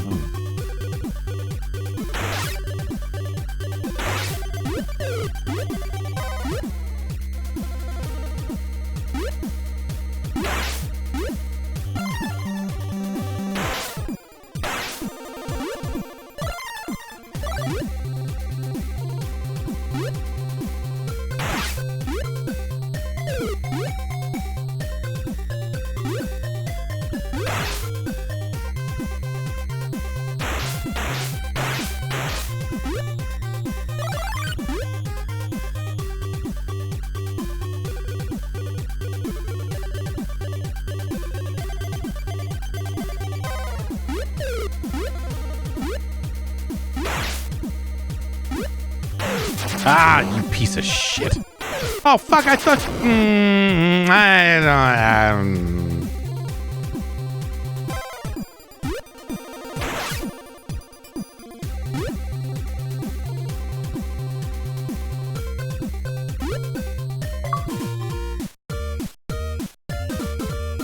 Get it? Break. It's pretty funny, huh? Oh no, now Daryl is being dragged away. I mean, that's a good thing, though. Like, we found Daryl. Like, we've been looking for Daryl this whole time. Daryl was down at the docks.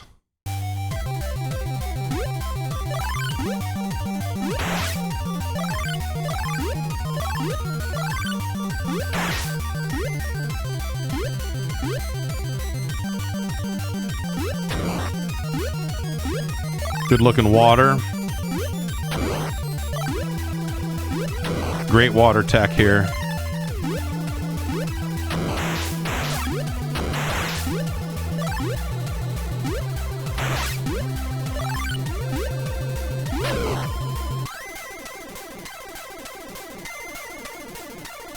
Oh my God.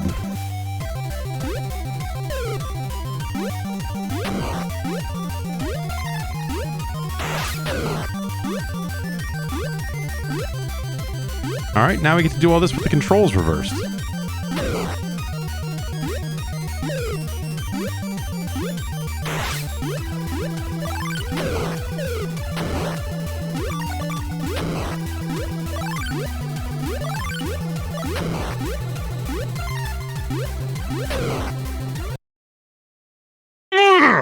Okay.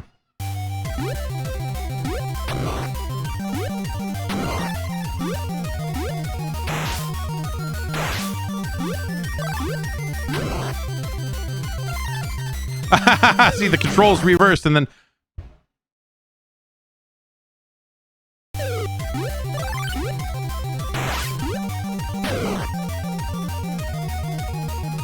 I don't want to live...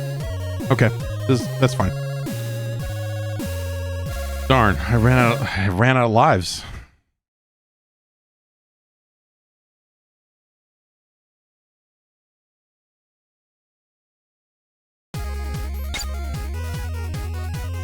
It's not a good game.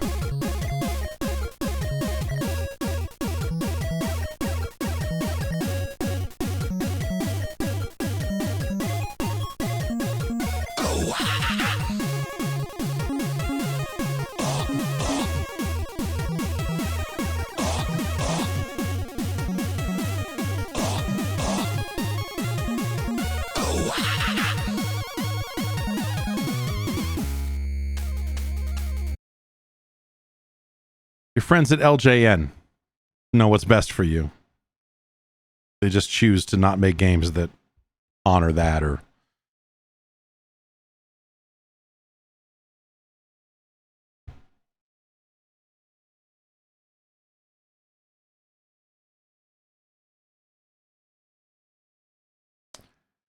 It's no good. The Incredible Crash Dummies and their hit song,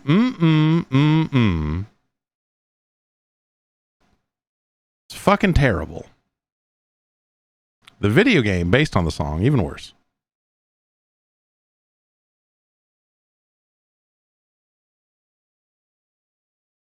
So you got half the stages with the, you know, the unicycle guy, where there's like a little too much momentum. You know, it's actually not too far off from the problem with A Boy and His Blob. The momentum doesn't work out in your favor. The part where you get hit and occasionally go flying and explode, and then sometimes you don't, feels kind of inconsistent in a annoying way. I think the number of times they lean on the like, haha, you lost your head and now the controls are reversed, I think that stuff really sucks. Like the just like, hey, we're gonna fill these levels full of bombs and, you know, get fucked. I think that's a it's a bad way to go. For as long as they lean on it, it's like a temporary little like, oh, my controls are reversed here for a second. Like, whatever, man, that's fine. That's video games. But I think doing it for an extended period is just fucking annoying. Especially in situations where, you know, just because of the nature of the way the controls work, when you get your head, the controls immediately flip back and you immediately start going in the opposite direction, which if you're not careful can also fuck you over.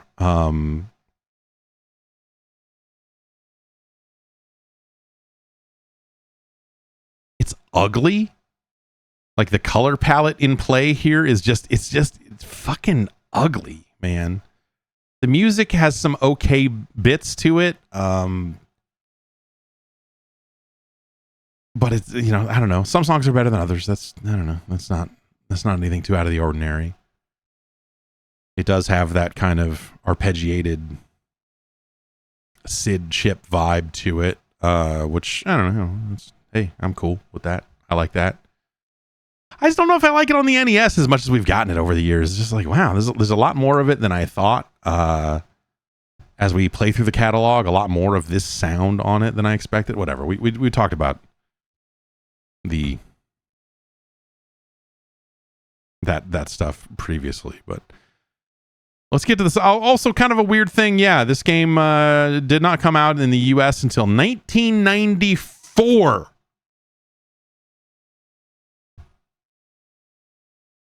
Imagine a world where this, I mean, well, it's not that hard to imagine. It's literally what happened, but that makes it one of the last games to come out for the platform. That's the year before the PlayStation came out in Japan that same year.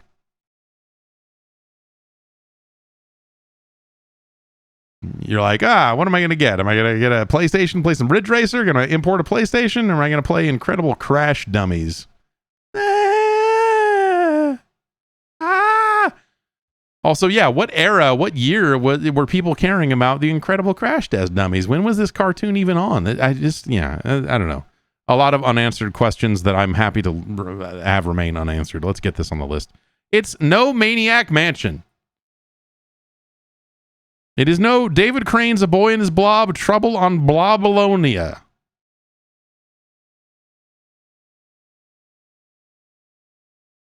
Which sounds like a really nasty thing to call one of Prince's lady friends, but it is apparently the name of a planet where blobs reign supreme. It's no Championship Pool. Solstice, The Quest for the Staff of Deimos is a better game.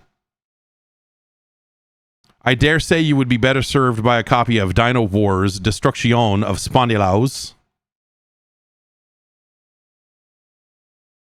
It's no Indie Heat. It's no Fighting Golf. Yoshi's Cookie is a better game.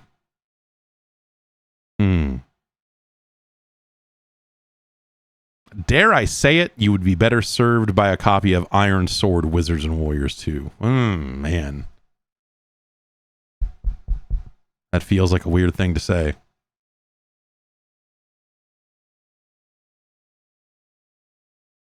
But no. Yes, this is worse than Wizards and Warriors 2. It's no Attack of the Killer Tomatoes, but it's kind of Attack of the Killer Tomatoes. Exactly, Attack of the Killer Tomatoes in a few ways. In terms of weird licensed things that you're just like, why are we?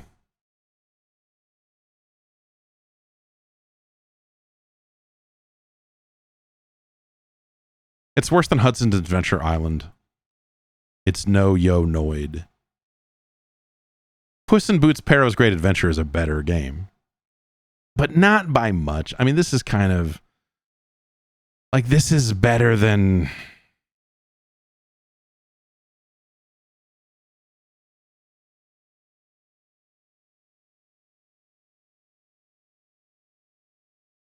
It's worse than Three Stooges. It's worse than Renegade. It's worse than Captain America and the Avengers. It is worse than Victory Road. You know, Akari Warriors 2. But this is... like, it's better than the Addams Family, even though it does not have a bone room.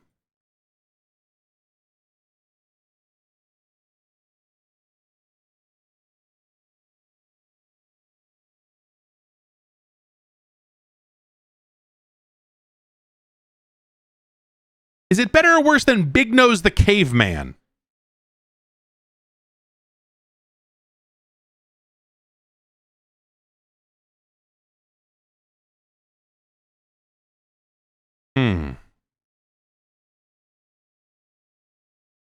It's better than Wheel of Fortune. It's better than Freedom Force. It's better than Wheel of Fortune featuring Vanna White.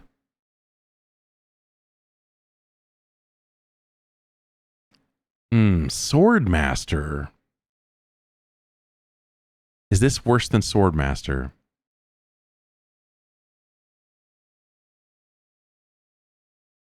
Let's think about the middle of where we're at here, just to kind of maybe go about it that way.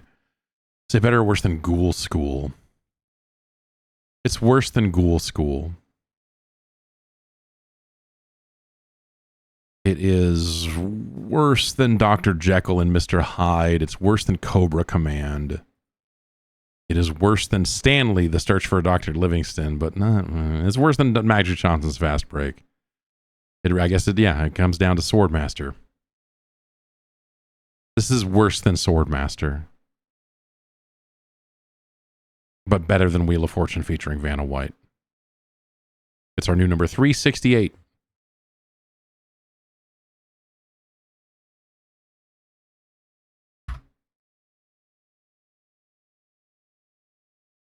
Also, why is it, did at some point, I mean, they must have just had to like get a name that they could copyright, and so they had to go with the Incredible Crash Dummies.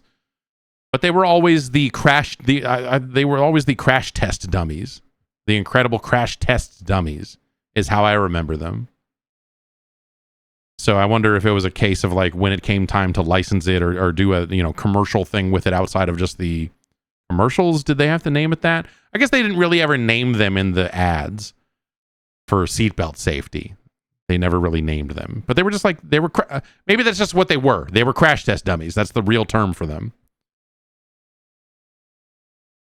And so when it came time to find something that they could copyright, that's what they had to go with.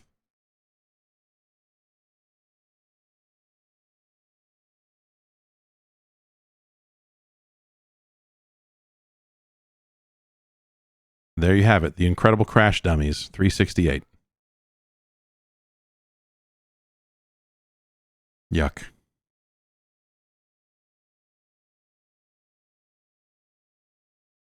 Next up, Tim and Anders wanted to see this.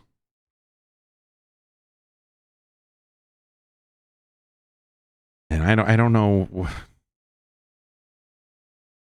I don't know what to make of this. It's Magic Darts. 1991, huh?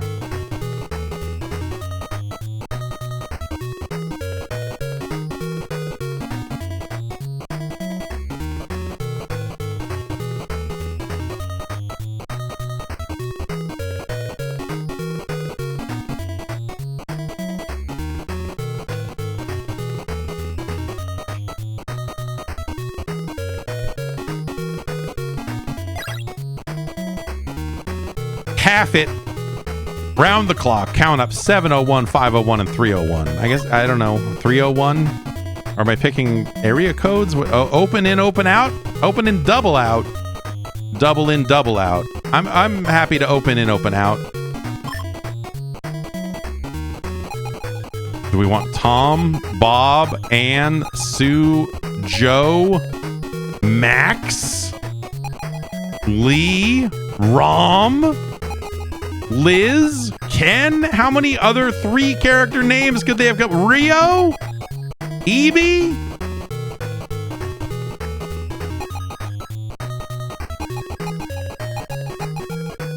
This guy looks like a fucking asshole. Look out for your EBEs, man.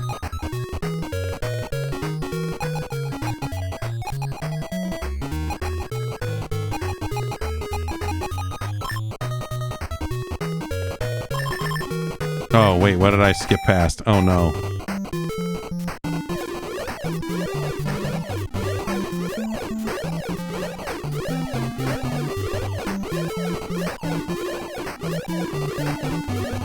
Okay, so I can move the dart left and right.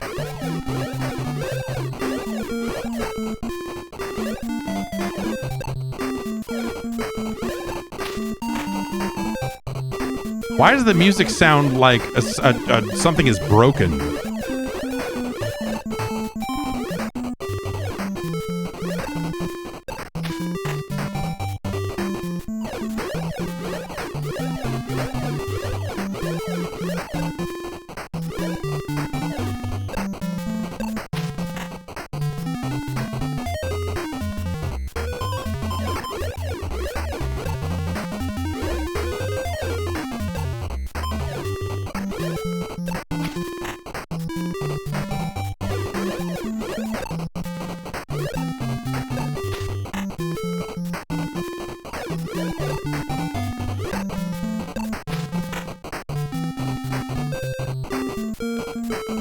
So I have to throw darts until I get exactly 301 points, right? Is that how this works? I don't have like a good... I'm already locked in. I know I can't, that's not what I want, but...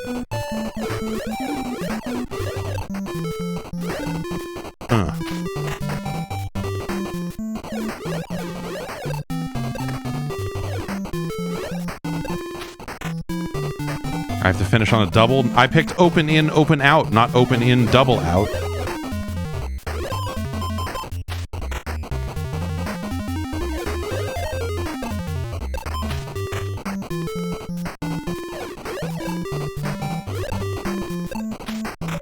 So the thing they do with bowling games is they eventually got to a point with bowling where they're like, oh, we need to simulate like oil on the lanes because otherwise you get like really good at a specific shot and then you just make that shot over and over again. And I guess the math aspect of this means that you're not always aiming for the same target, but... So like, because that's off to the left, I have no recourse. I can't back up. And I guess it didn't go that far to the left anyway, so what, I don't... But that one did go pretty far, so yeah, this is...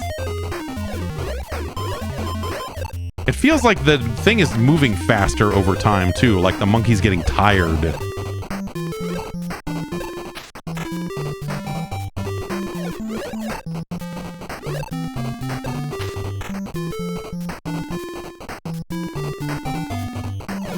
I'm confused as well, monkey.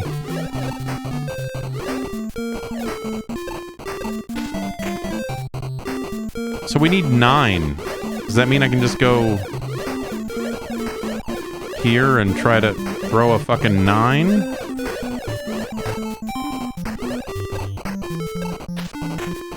Nailed it.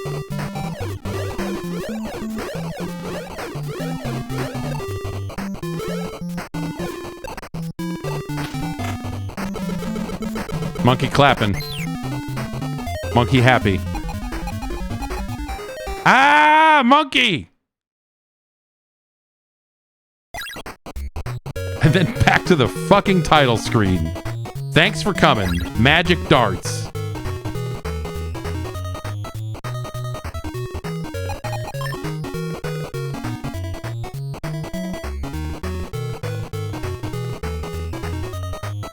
And so I, you know, having to go with doubles, that means you have to hit specific things to finish on.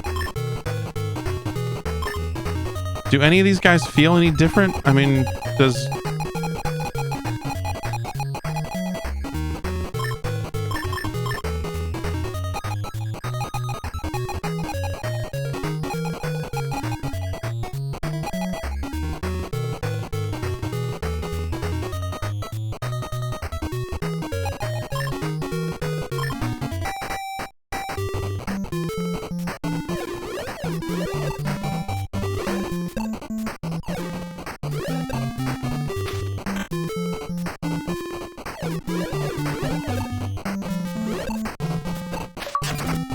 Oh, God.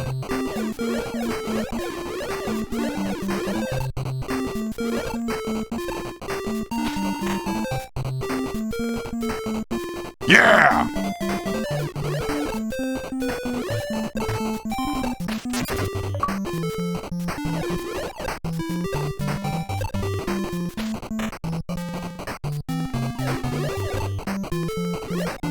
Is that a fly that landed on the dartboard? Like if I hit that, do I get extra something?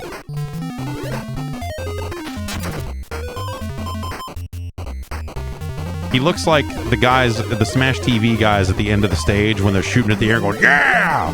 Like he looks like that.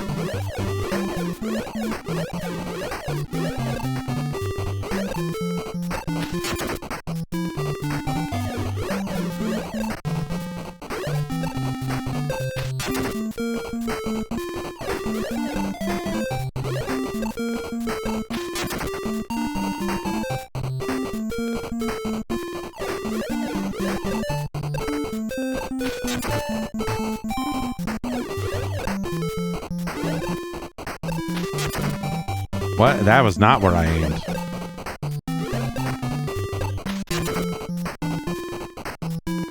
What is happening?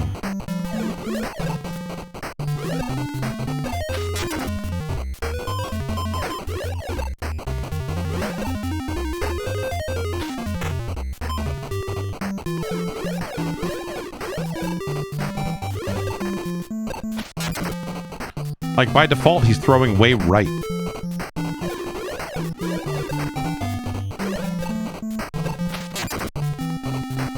Or just kind of wherever. I don't...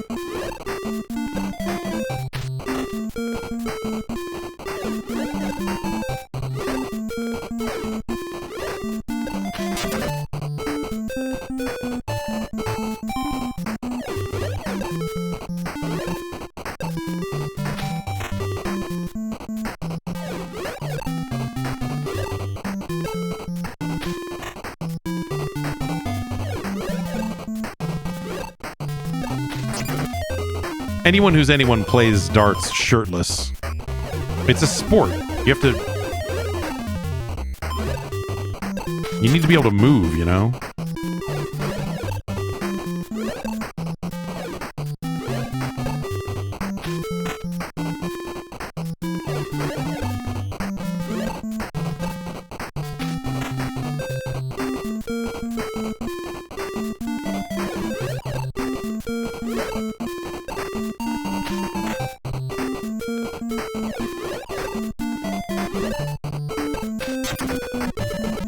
The monkey is here.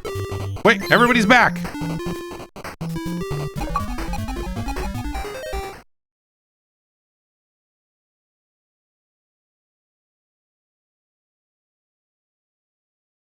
I don't really know what to make of anything that just happened.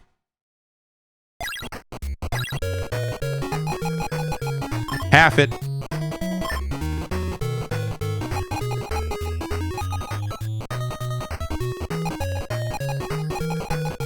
This guy looks like he really just wants to tell you about it. Oh, did you know? Well, I'm a Satanist.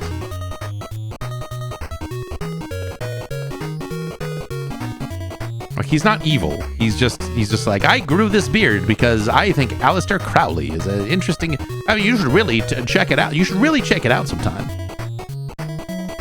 No, I don't eat the heads off bats or children. No, I mean, you know, that's not what Satanism is, thank you. It's more... No. See, it just means I just want to be left... It just means I want to be left alone. But I'm going to tell you all about it. I'm going to tell you... No, it doesn't... That's not what it means. Let me tell you about Satanism. It's a whole thing. No, it's a thing. No, complete. No. Come back.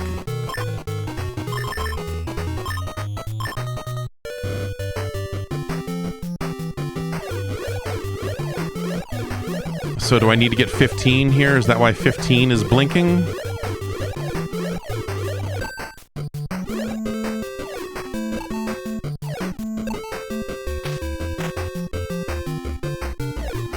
Well, we somehow got 55. What? Wait.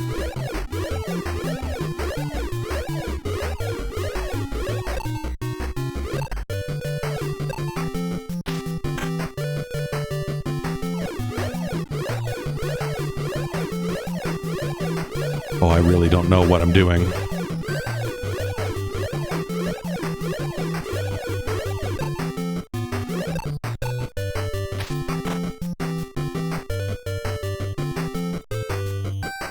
$16.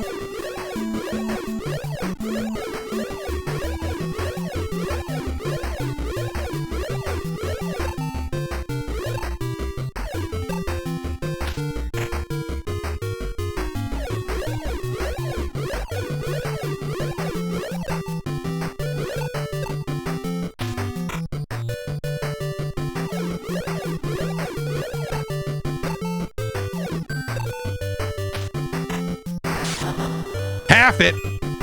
Monkey showed up.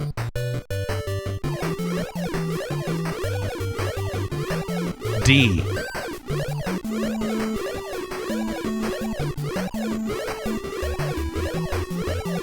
D. I don't see a D on this dartboard. Man, do I see to hit anywhere on the dartboard? Is D for dartboard?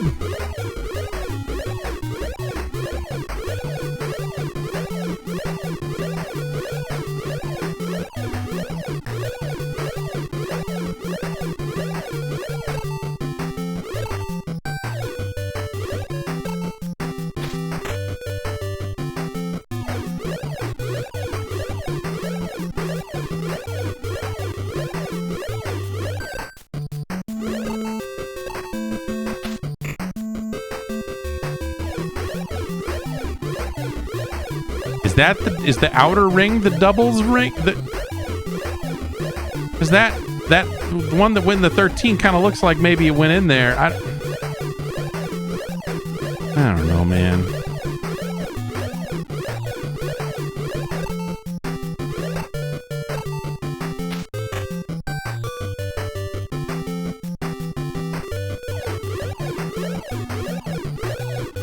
$17. Okay.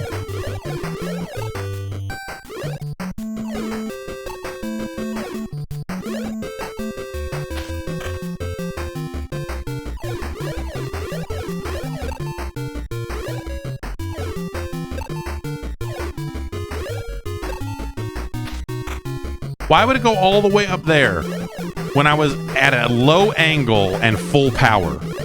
Why would it go as high as it did? Some of this movement feels fucking broken. Half it, says the monkey.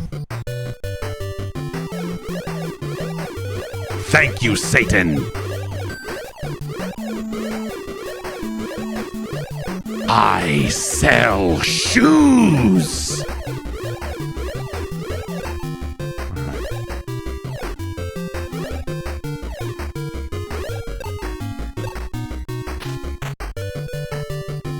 Doesn't get cleaner than that, man. That's a hot 18 right there.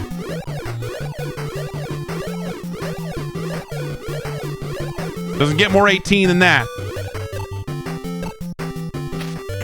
Look at that.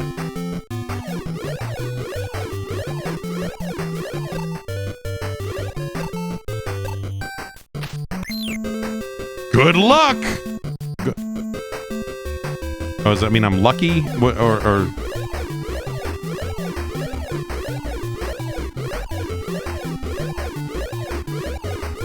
all right, I guess now we need to try to hit a T. Players begin with 40 points. Players have 3 chances to hit the assigned numbers to add to their own score. If the player is unable to hit all assigned numbers, their point total will be cut in half. The player with the highest score wins. All scores are kept electronically and displayed in the upper right corner of the screen. Oh, that's nice. It's nice that they keep them electronically.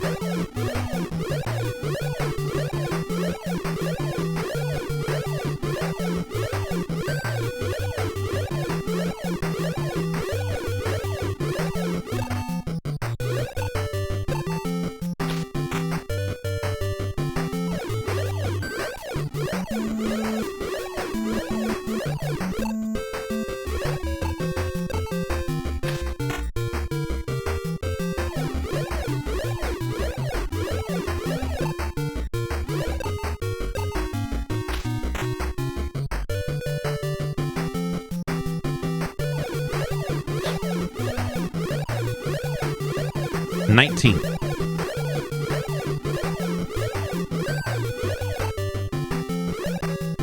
So we'll go like all the way low, all the way hard. What's that get me? See, look at how high that is. Look at how, like, that's, what am I doing? I feel like I just don't have the range that these meters indicate I should have.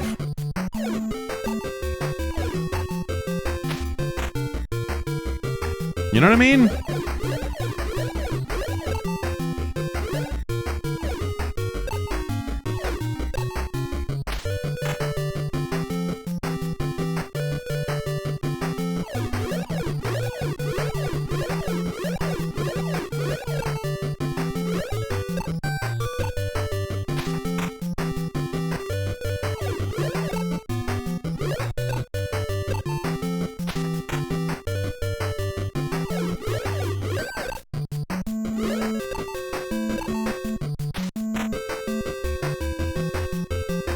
He looks so pleased with himself.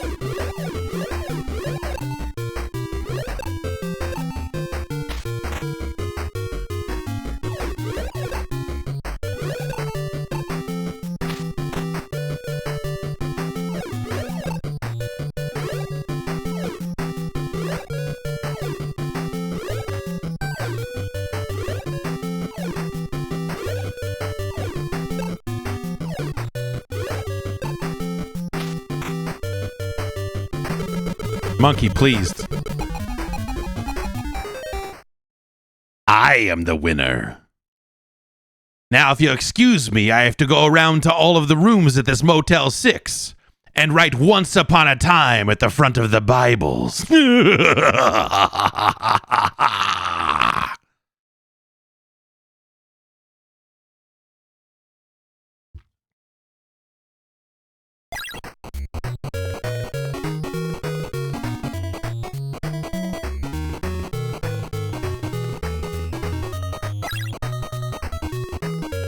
It's pretty straightforward.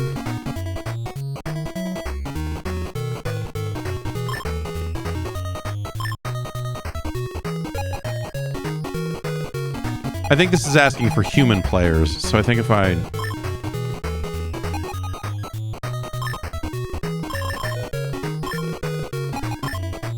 Computer 1.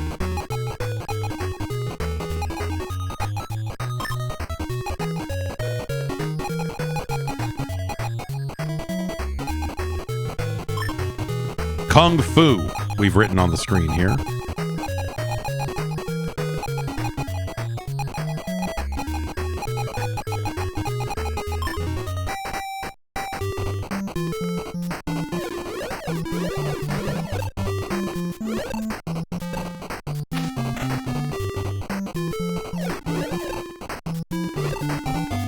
Is he just willing the darts to the board with his brain? I will say, you know, like they've imbued this fucking darts game with more personality than you would think. The ninja throws them like he's throwing... see? I mean, like, that's kind of fucking cool. I don't know. Like, if you had to make a darts game, and apparently they did...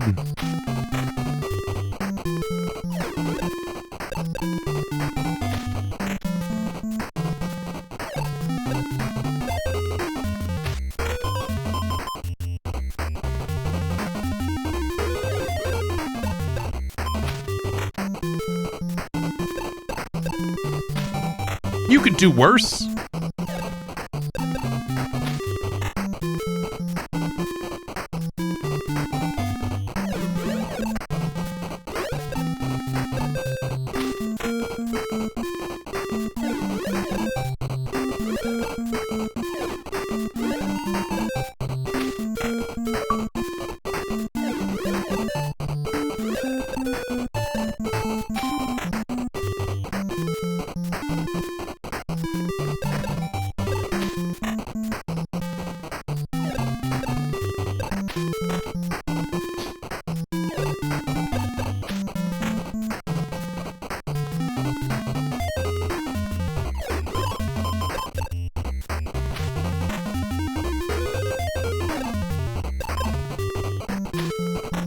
But I guess I don't know.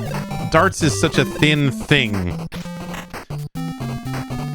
And I'm sure professional darts players would strongly disagree. But I mean, whoa, what the hey, come on now. But I think when it is something you are representing in video game form, it's kind of, you know...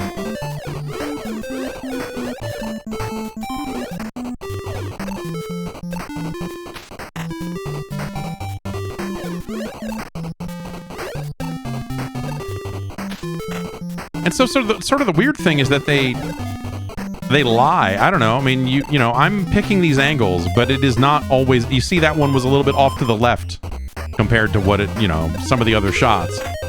And so, like, they've added a certain amount of inconsistency to it that is probably, in some ways, more realistic, but also... Like, it's a video game. If I push the buttons if I'm lined up and I push the buttons the right way, it should always be the same thing.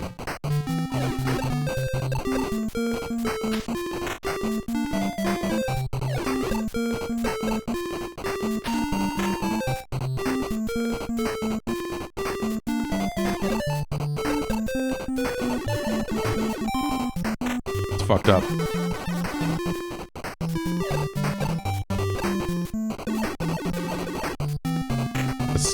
That's still fucked up. Robot's good at math, extended arms. Like, the robot is a vicious darts player. What's the right way to get 50 points? Is that just a bullseye?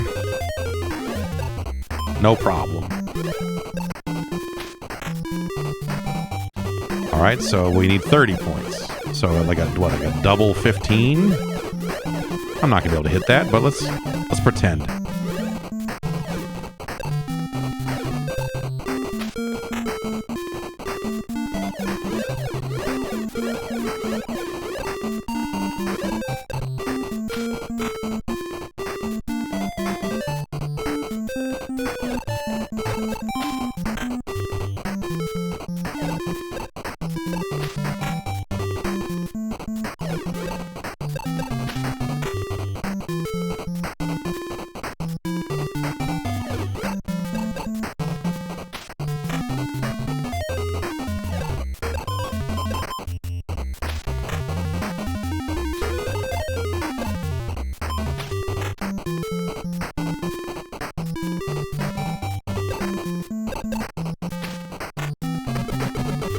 Monkey.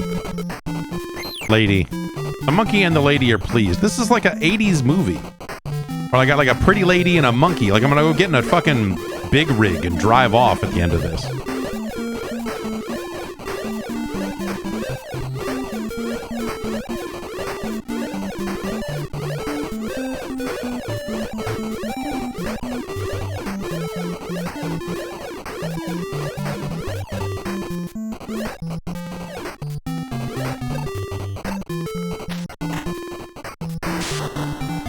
Monkey shrugging.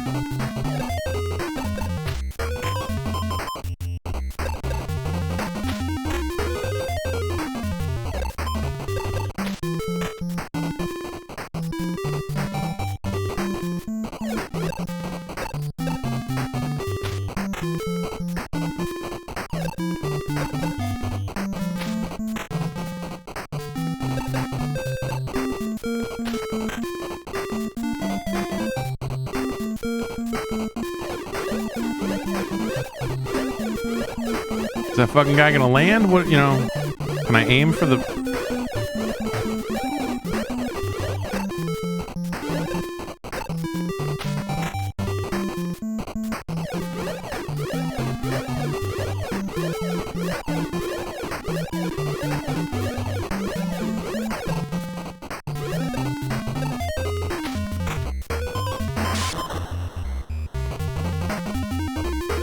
Worth it. Worth it to at least try to hit the fly, I guess. I don't know. It's a weird game. In that it's not, I mean, it's just darts. But I appreciate that they did some stuff, you know? Giving it personality is nice. It's a nice touch. Like, I don't ever want to play this again, but like, it's all right, you know? Like, it's okay.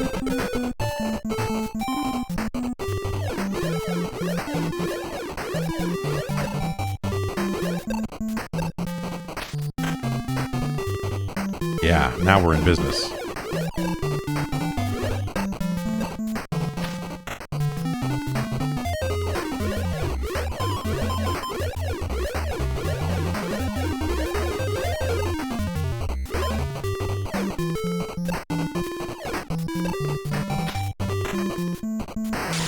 Haha, I was off to the side and none of it counts. None of it counts.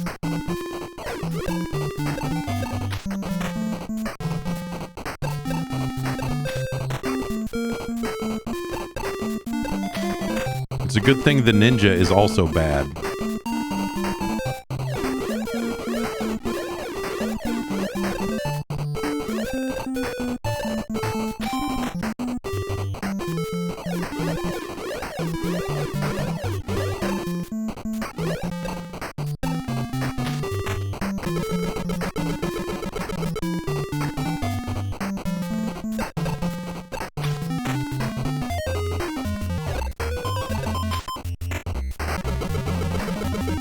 I re-enter my name as SEX? I mean, I don't know, you guys. That sounds...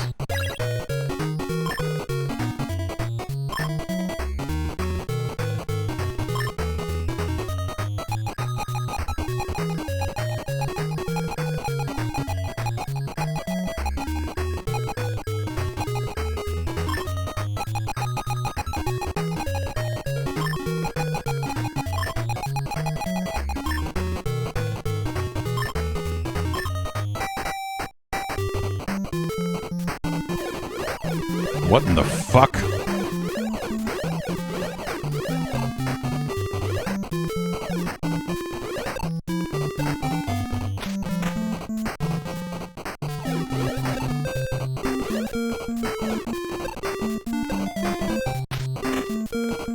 Finally, some hot stuff.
I'm getting turned on.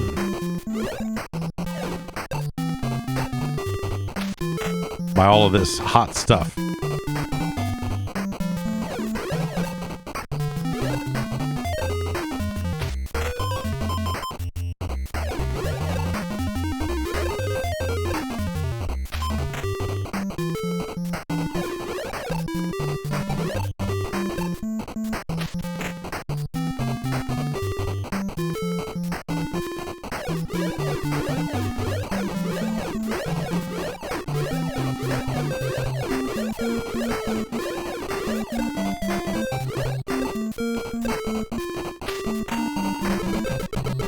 The monkey is pleased. We have pleased the ape.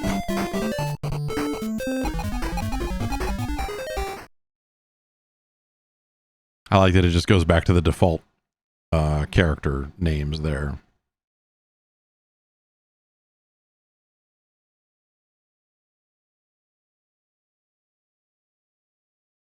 Okay. That's Magic Darts.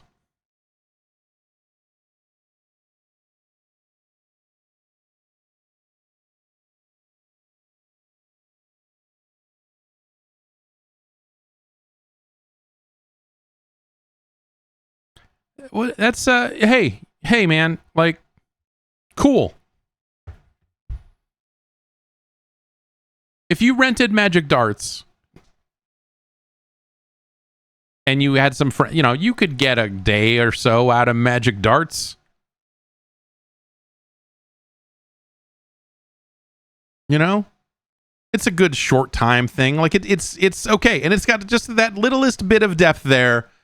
With, you know, it having secret power shots and different characters and animations and stuff and the fly buzzing around. Like, there's kind of just enough there for you to go like, I'm going to play one more of these. I should do another one of these. I should play another one and see if I can hit the, you know, see if I can hit the stupid fly. Like, that's more than you would expect out of a darts game. I don't like how, like, there are aspects of the throws that feel slightly arbitrary. You know, like if you line up the, like, you know, the horizontal line should have more spots on it or something if they wanted more nuanced shots. But to have only 5, pips on that thing, and even when you hit it dead center, sometimes it drifts off a little bit to the right. It just kind of feels like the game is fucking you. Or I'm sure there were situations when you were playing with another human being where something like that would happen and you'd be like, oh, the game wants you to win. You fucking fuck this. Goddamn. Like, it just feels like that there are things about the way this game works that would inherently start arguments. And so I don't know, like, it's just like a little bit more precision or whatever, I think would help with that. Because to feel like you're locked in and you're just like, I'm good at this. Like, maybe you introduce a mechanic of stamina or something where it's like if you throw too many shots the exact same way at the exact same hardness, it's going to go offline or something, which, you could maybe try to explain this away as that, but it doesn't seem like it's operating on that level. But that's like I was saying, bowling video games eventually realized, like, oh, if you dial in your shot, you're going to get a strike every time. If you just if I tap once to the left and then I aim here and I do this and put this much spin on it, it's a strike every single time. And so they started, that's why they all started getting into this idea of oil patterns on the lanes and all this other shit that I'm sure if you're a real bowler, you think about. But as a guy who goes to the bowling alley once a year or so and throws some fucking balls and then my back hurts for like a couple of days afterwards because I don't know what the fuck I'm doing, I would never think about things like oil dispersion on a bowling lane if it was not for video games.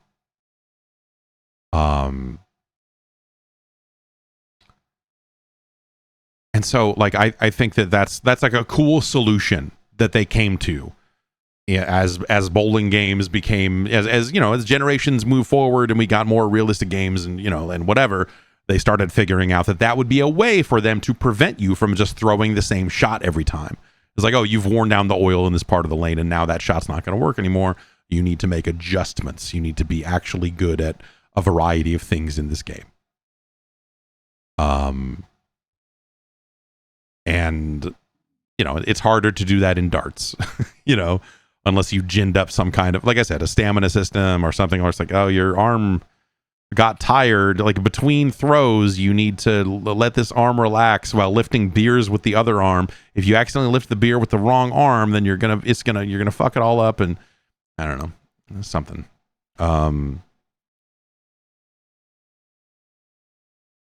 And so without that, yeah, I don't know. Like, I don't know how you would apply that to a darts game. But in a game where they're like, fuck it, there are aliens and secret shots and whatever, why not have a beer drinking mini game between throws or some stupid shit like that? Yeah, okay.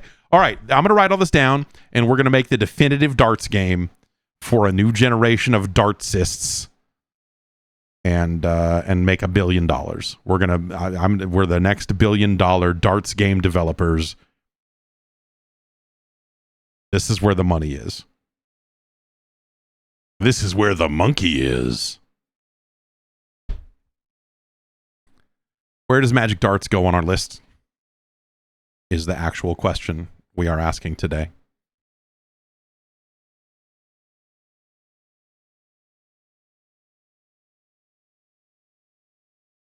In a lot of ways, it's like a golf game with less variety. But mechanically, it is. You're tapping, you're timing button presses, you're doing all of that sort of stuff.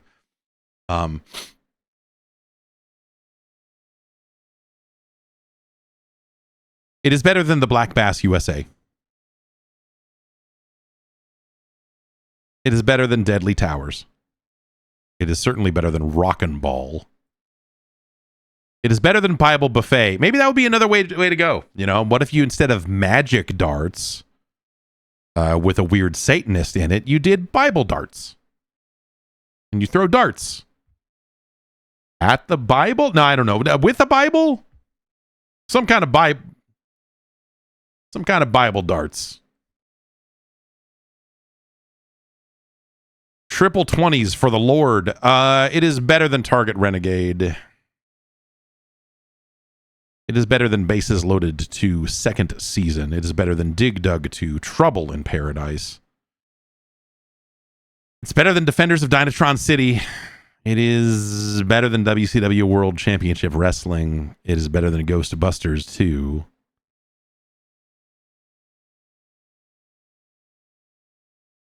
It's hard, you know, because this is a game that I think is like mostly successful at doing the thing that they set out to do. It's just that the thing they set out to do is not incredibly engaging.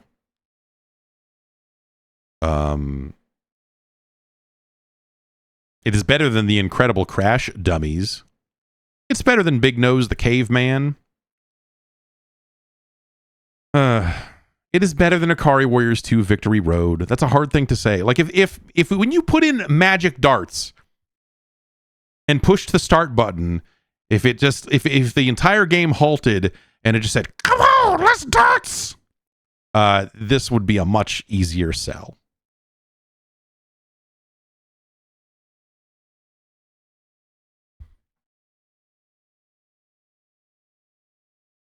Magic Darts is better than Ikari Warriors 2.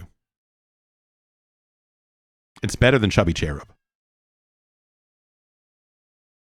It is better than Clue Clue Land. It is better than Renegade.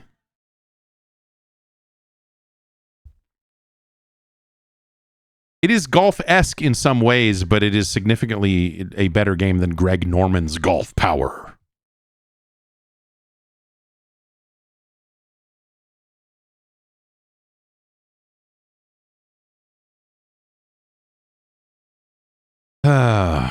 It is better than this fucked up Port of Bad Dudes. It's got better music than 1942. It's better than 1942.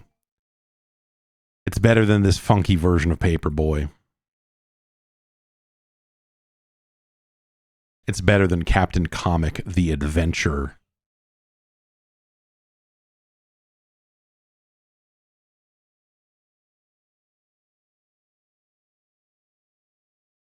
It's better than Totally Rad. It's not as good as this port of Marble Madness.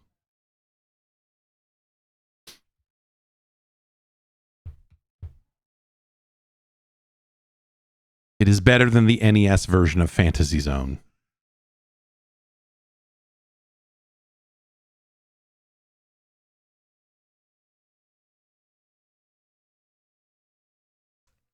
But it's not as good as Jurassic Park. It is our new number 301.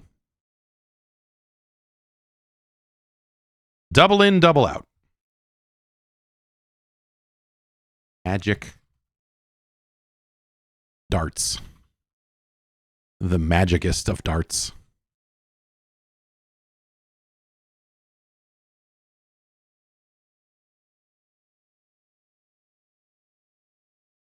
I thought we would get to more games today.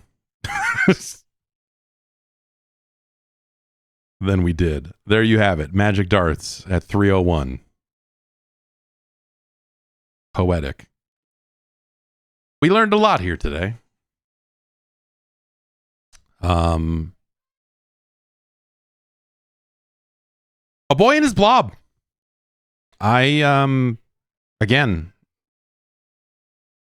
I need to reassess a lot of things about my childhood. Like A Boy and His Blob is a significant game, I guess I would say. I never considered how Pitfall 2 that game is. But when we go through it scientifically and really pull these games apart and think about them, I'm shocked to discover that there is so much more to A Boy and His Blob than I ever gave it credit for as a young boy who did not have a blob. I still don't have a blob. But now I have a young boy. Maybe I can get him a blob. We got him. My wife got little squishy tomatoes for the kids. They're these, it's that weird plasticky thing that gets sticky over time. And they're like, it's real squeezy and whatever. And my son decided it would be cool to bite it as he was pulling it, and then just like it burst everywhere. And it was like these tiny little plastic balls inside and goop. And so it was like a bunch of fish eggs shot out all over the place. It was really fucked up. And then he flipped out and lost it. He was like not expecting that to happen, so he melted down. Be careful when you give a boy a blob-like thing. They might not be old enough to handle it yet. And of course, the Incredible Crash Dummies is a travesty. I mean, well, no, it's not a travesty. It's about as good as a game based on the Incredible Crash Dummies probably deserves to be. And Magic Darts. Certainly better than you would think it would be. And it has a little bit more going on than you would ever expect. An interesting trio of games, to be sure. We have 3 left on the list right now. Of course, you can go to patreon.com/Jeff Gerstmann. Join the advisory panel today, and you too can suggest games and get them on this list. Get them on this list. Right now, the list that I have has 3 games on it. John Elway's Quarterback, Days of Thunder, and Linus Spacehead's Cosmic Crusade. I'm thinking we're just about due for something. I don't know. Maybe like maybe it's probably getting to be Dragon Warrior 2 time. So probably tackle that sooner than later. My list of games here that look like that I wrote down under like games that are probably going to take a while is a weird list. It's AD&D Dragon Strike, AD&D Heroes of the Lance, Hills Far, which Hills Far might not actually take that long. Bard's Tale, Tales of the Unknown, Desert Commander, Dungeon Magic, Sword of the Elements, Dragon Warrior 2, 3, and 4, Gemfire, Genghis Khan, King's Quest V, Legend of the Ghost Lion, Might and Magic Book 1, The Secret of the Inner Sanctum, Nobunaga's Ambition 2, Princess Tomato and the Salad Kingdom, Romance of the Three Kingdoms 1 and 2, Shingen the Ruler, Swords and Serpents, Ultima 4, Quest of the Avatar, Ultima 5, Warriors of Destiny, Uncharted Waters, Wizardry 2, The Knight of Diamonds, Wizardry, Proving Grounds of the Mad Overlord, and Destiny of an Emperor. As in terms of like, those are probably the long ass games. And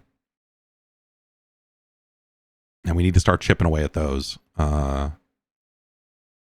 For sure. So maybe next week we'll throw Dragon Warrior 2 on and see how it goes. But also, of course, on the list we've got John Elway's Quarterback, Days of Thunder, and your friend and mine, Linus Spacehead, and his Cosmic Crusade. Come back next week. We'll play some more games on a Friday. Subscribe to the YouTube channel and all of that good stuff. And yeah, I'll see you on Tuesday for the podcast. Have a good weekend. Bye.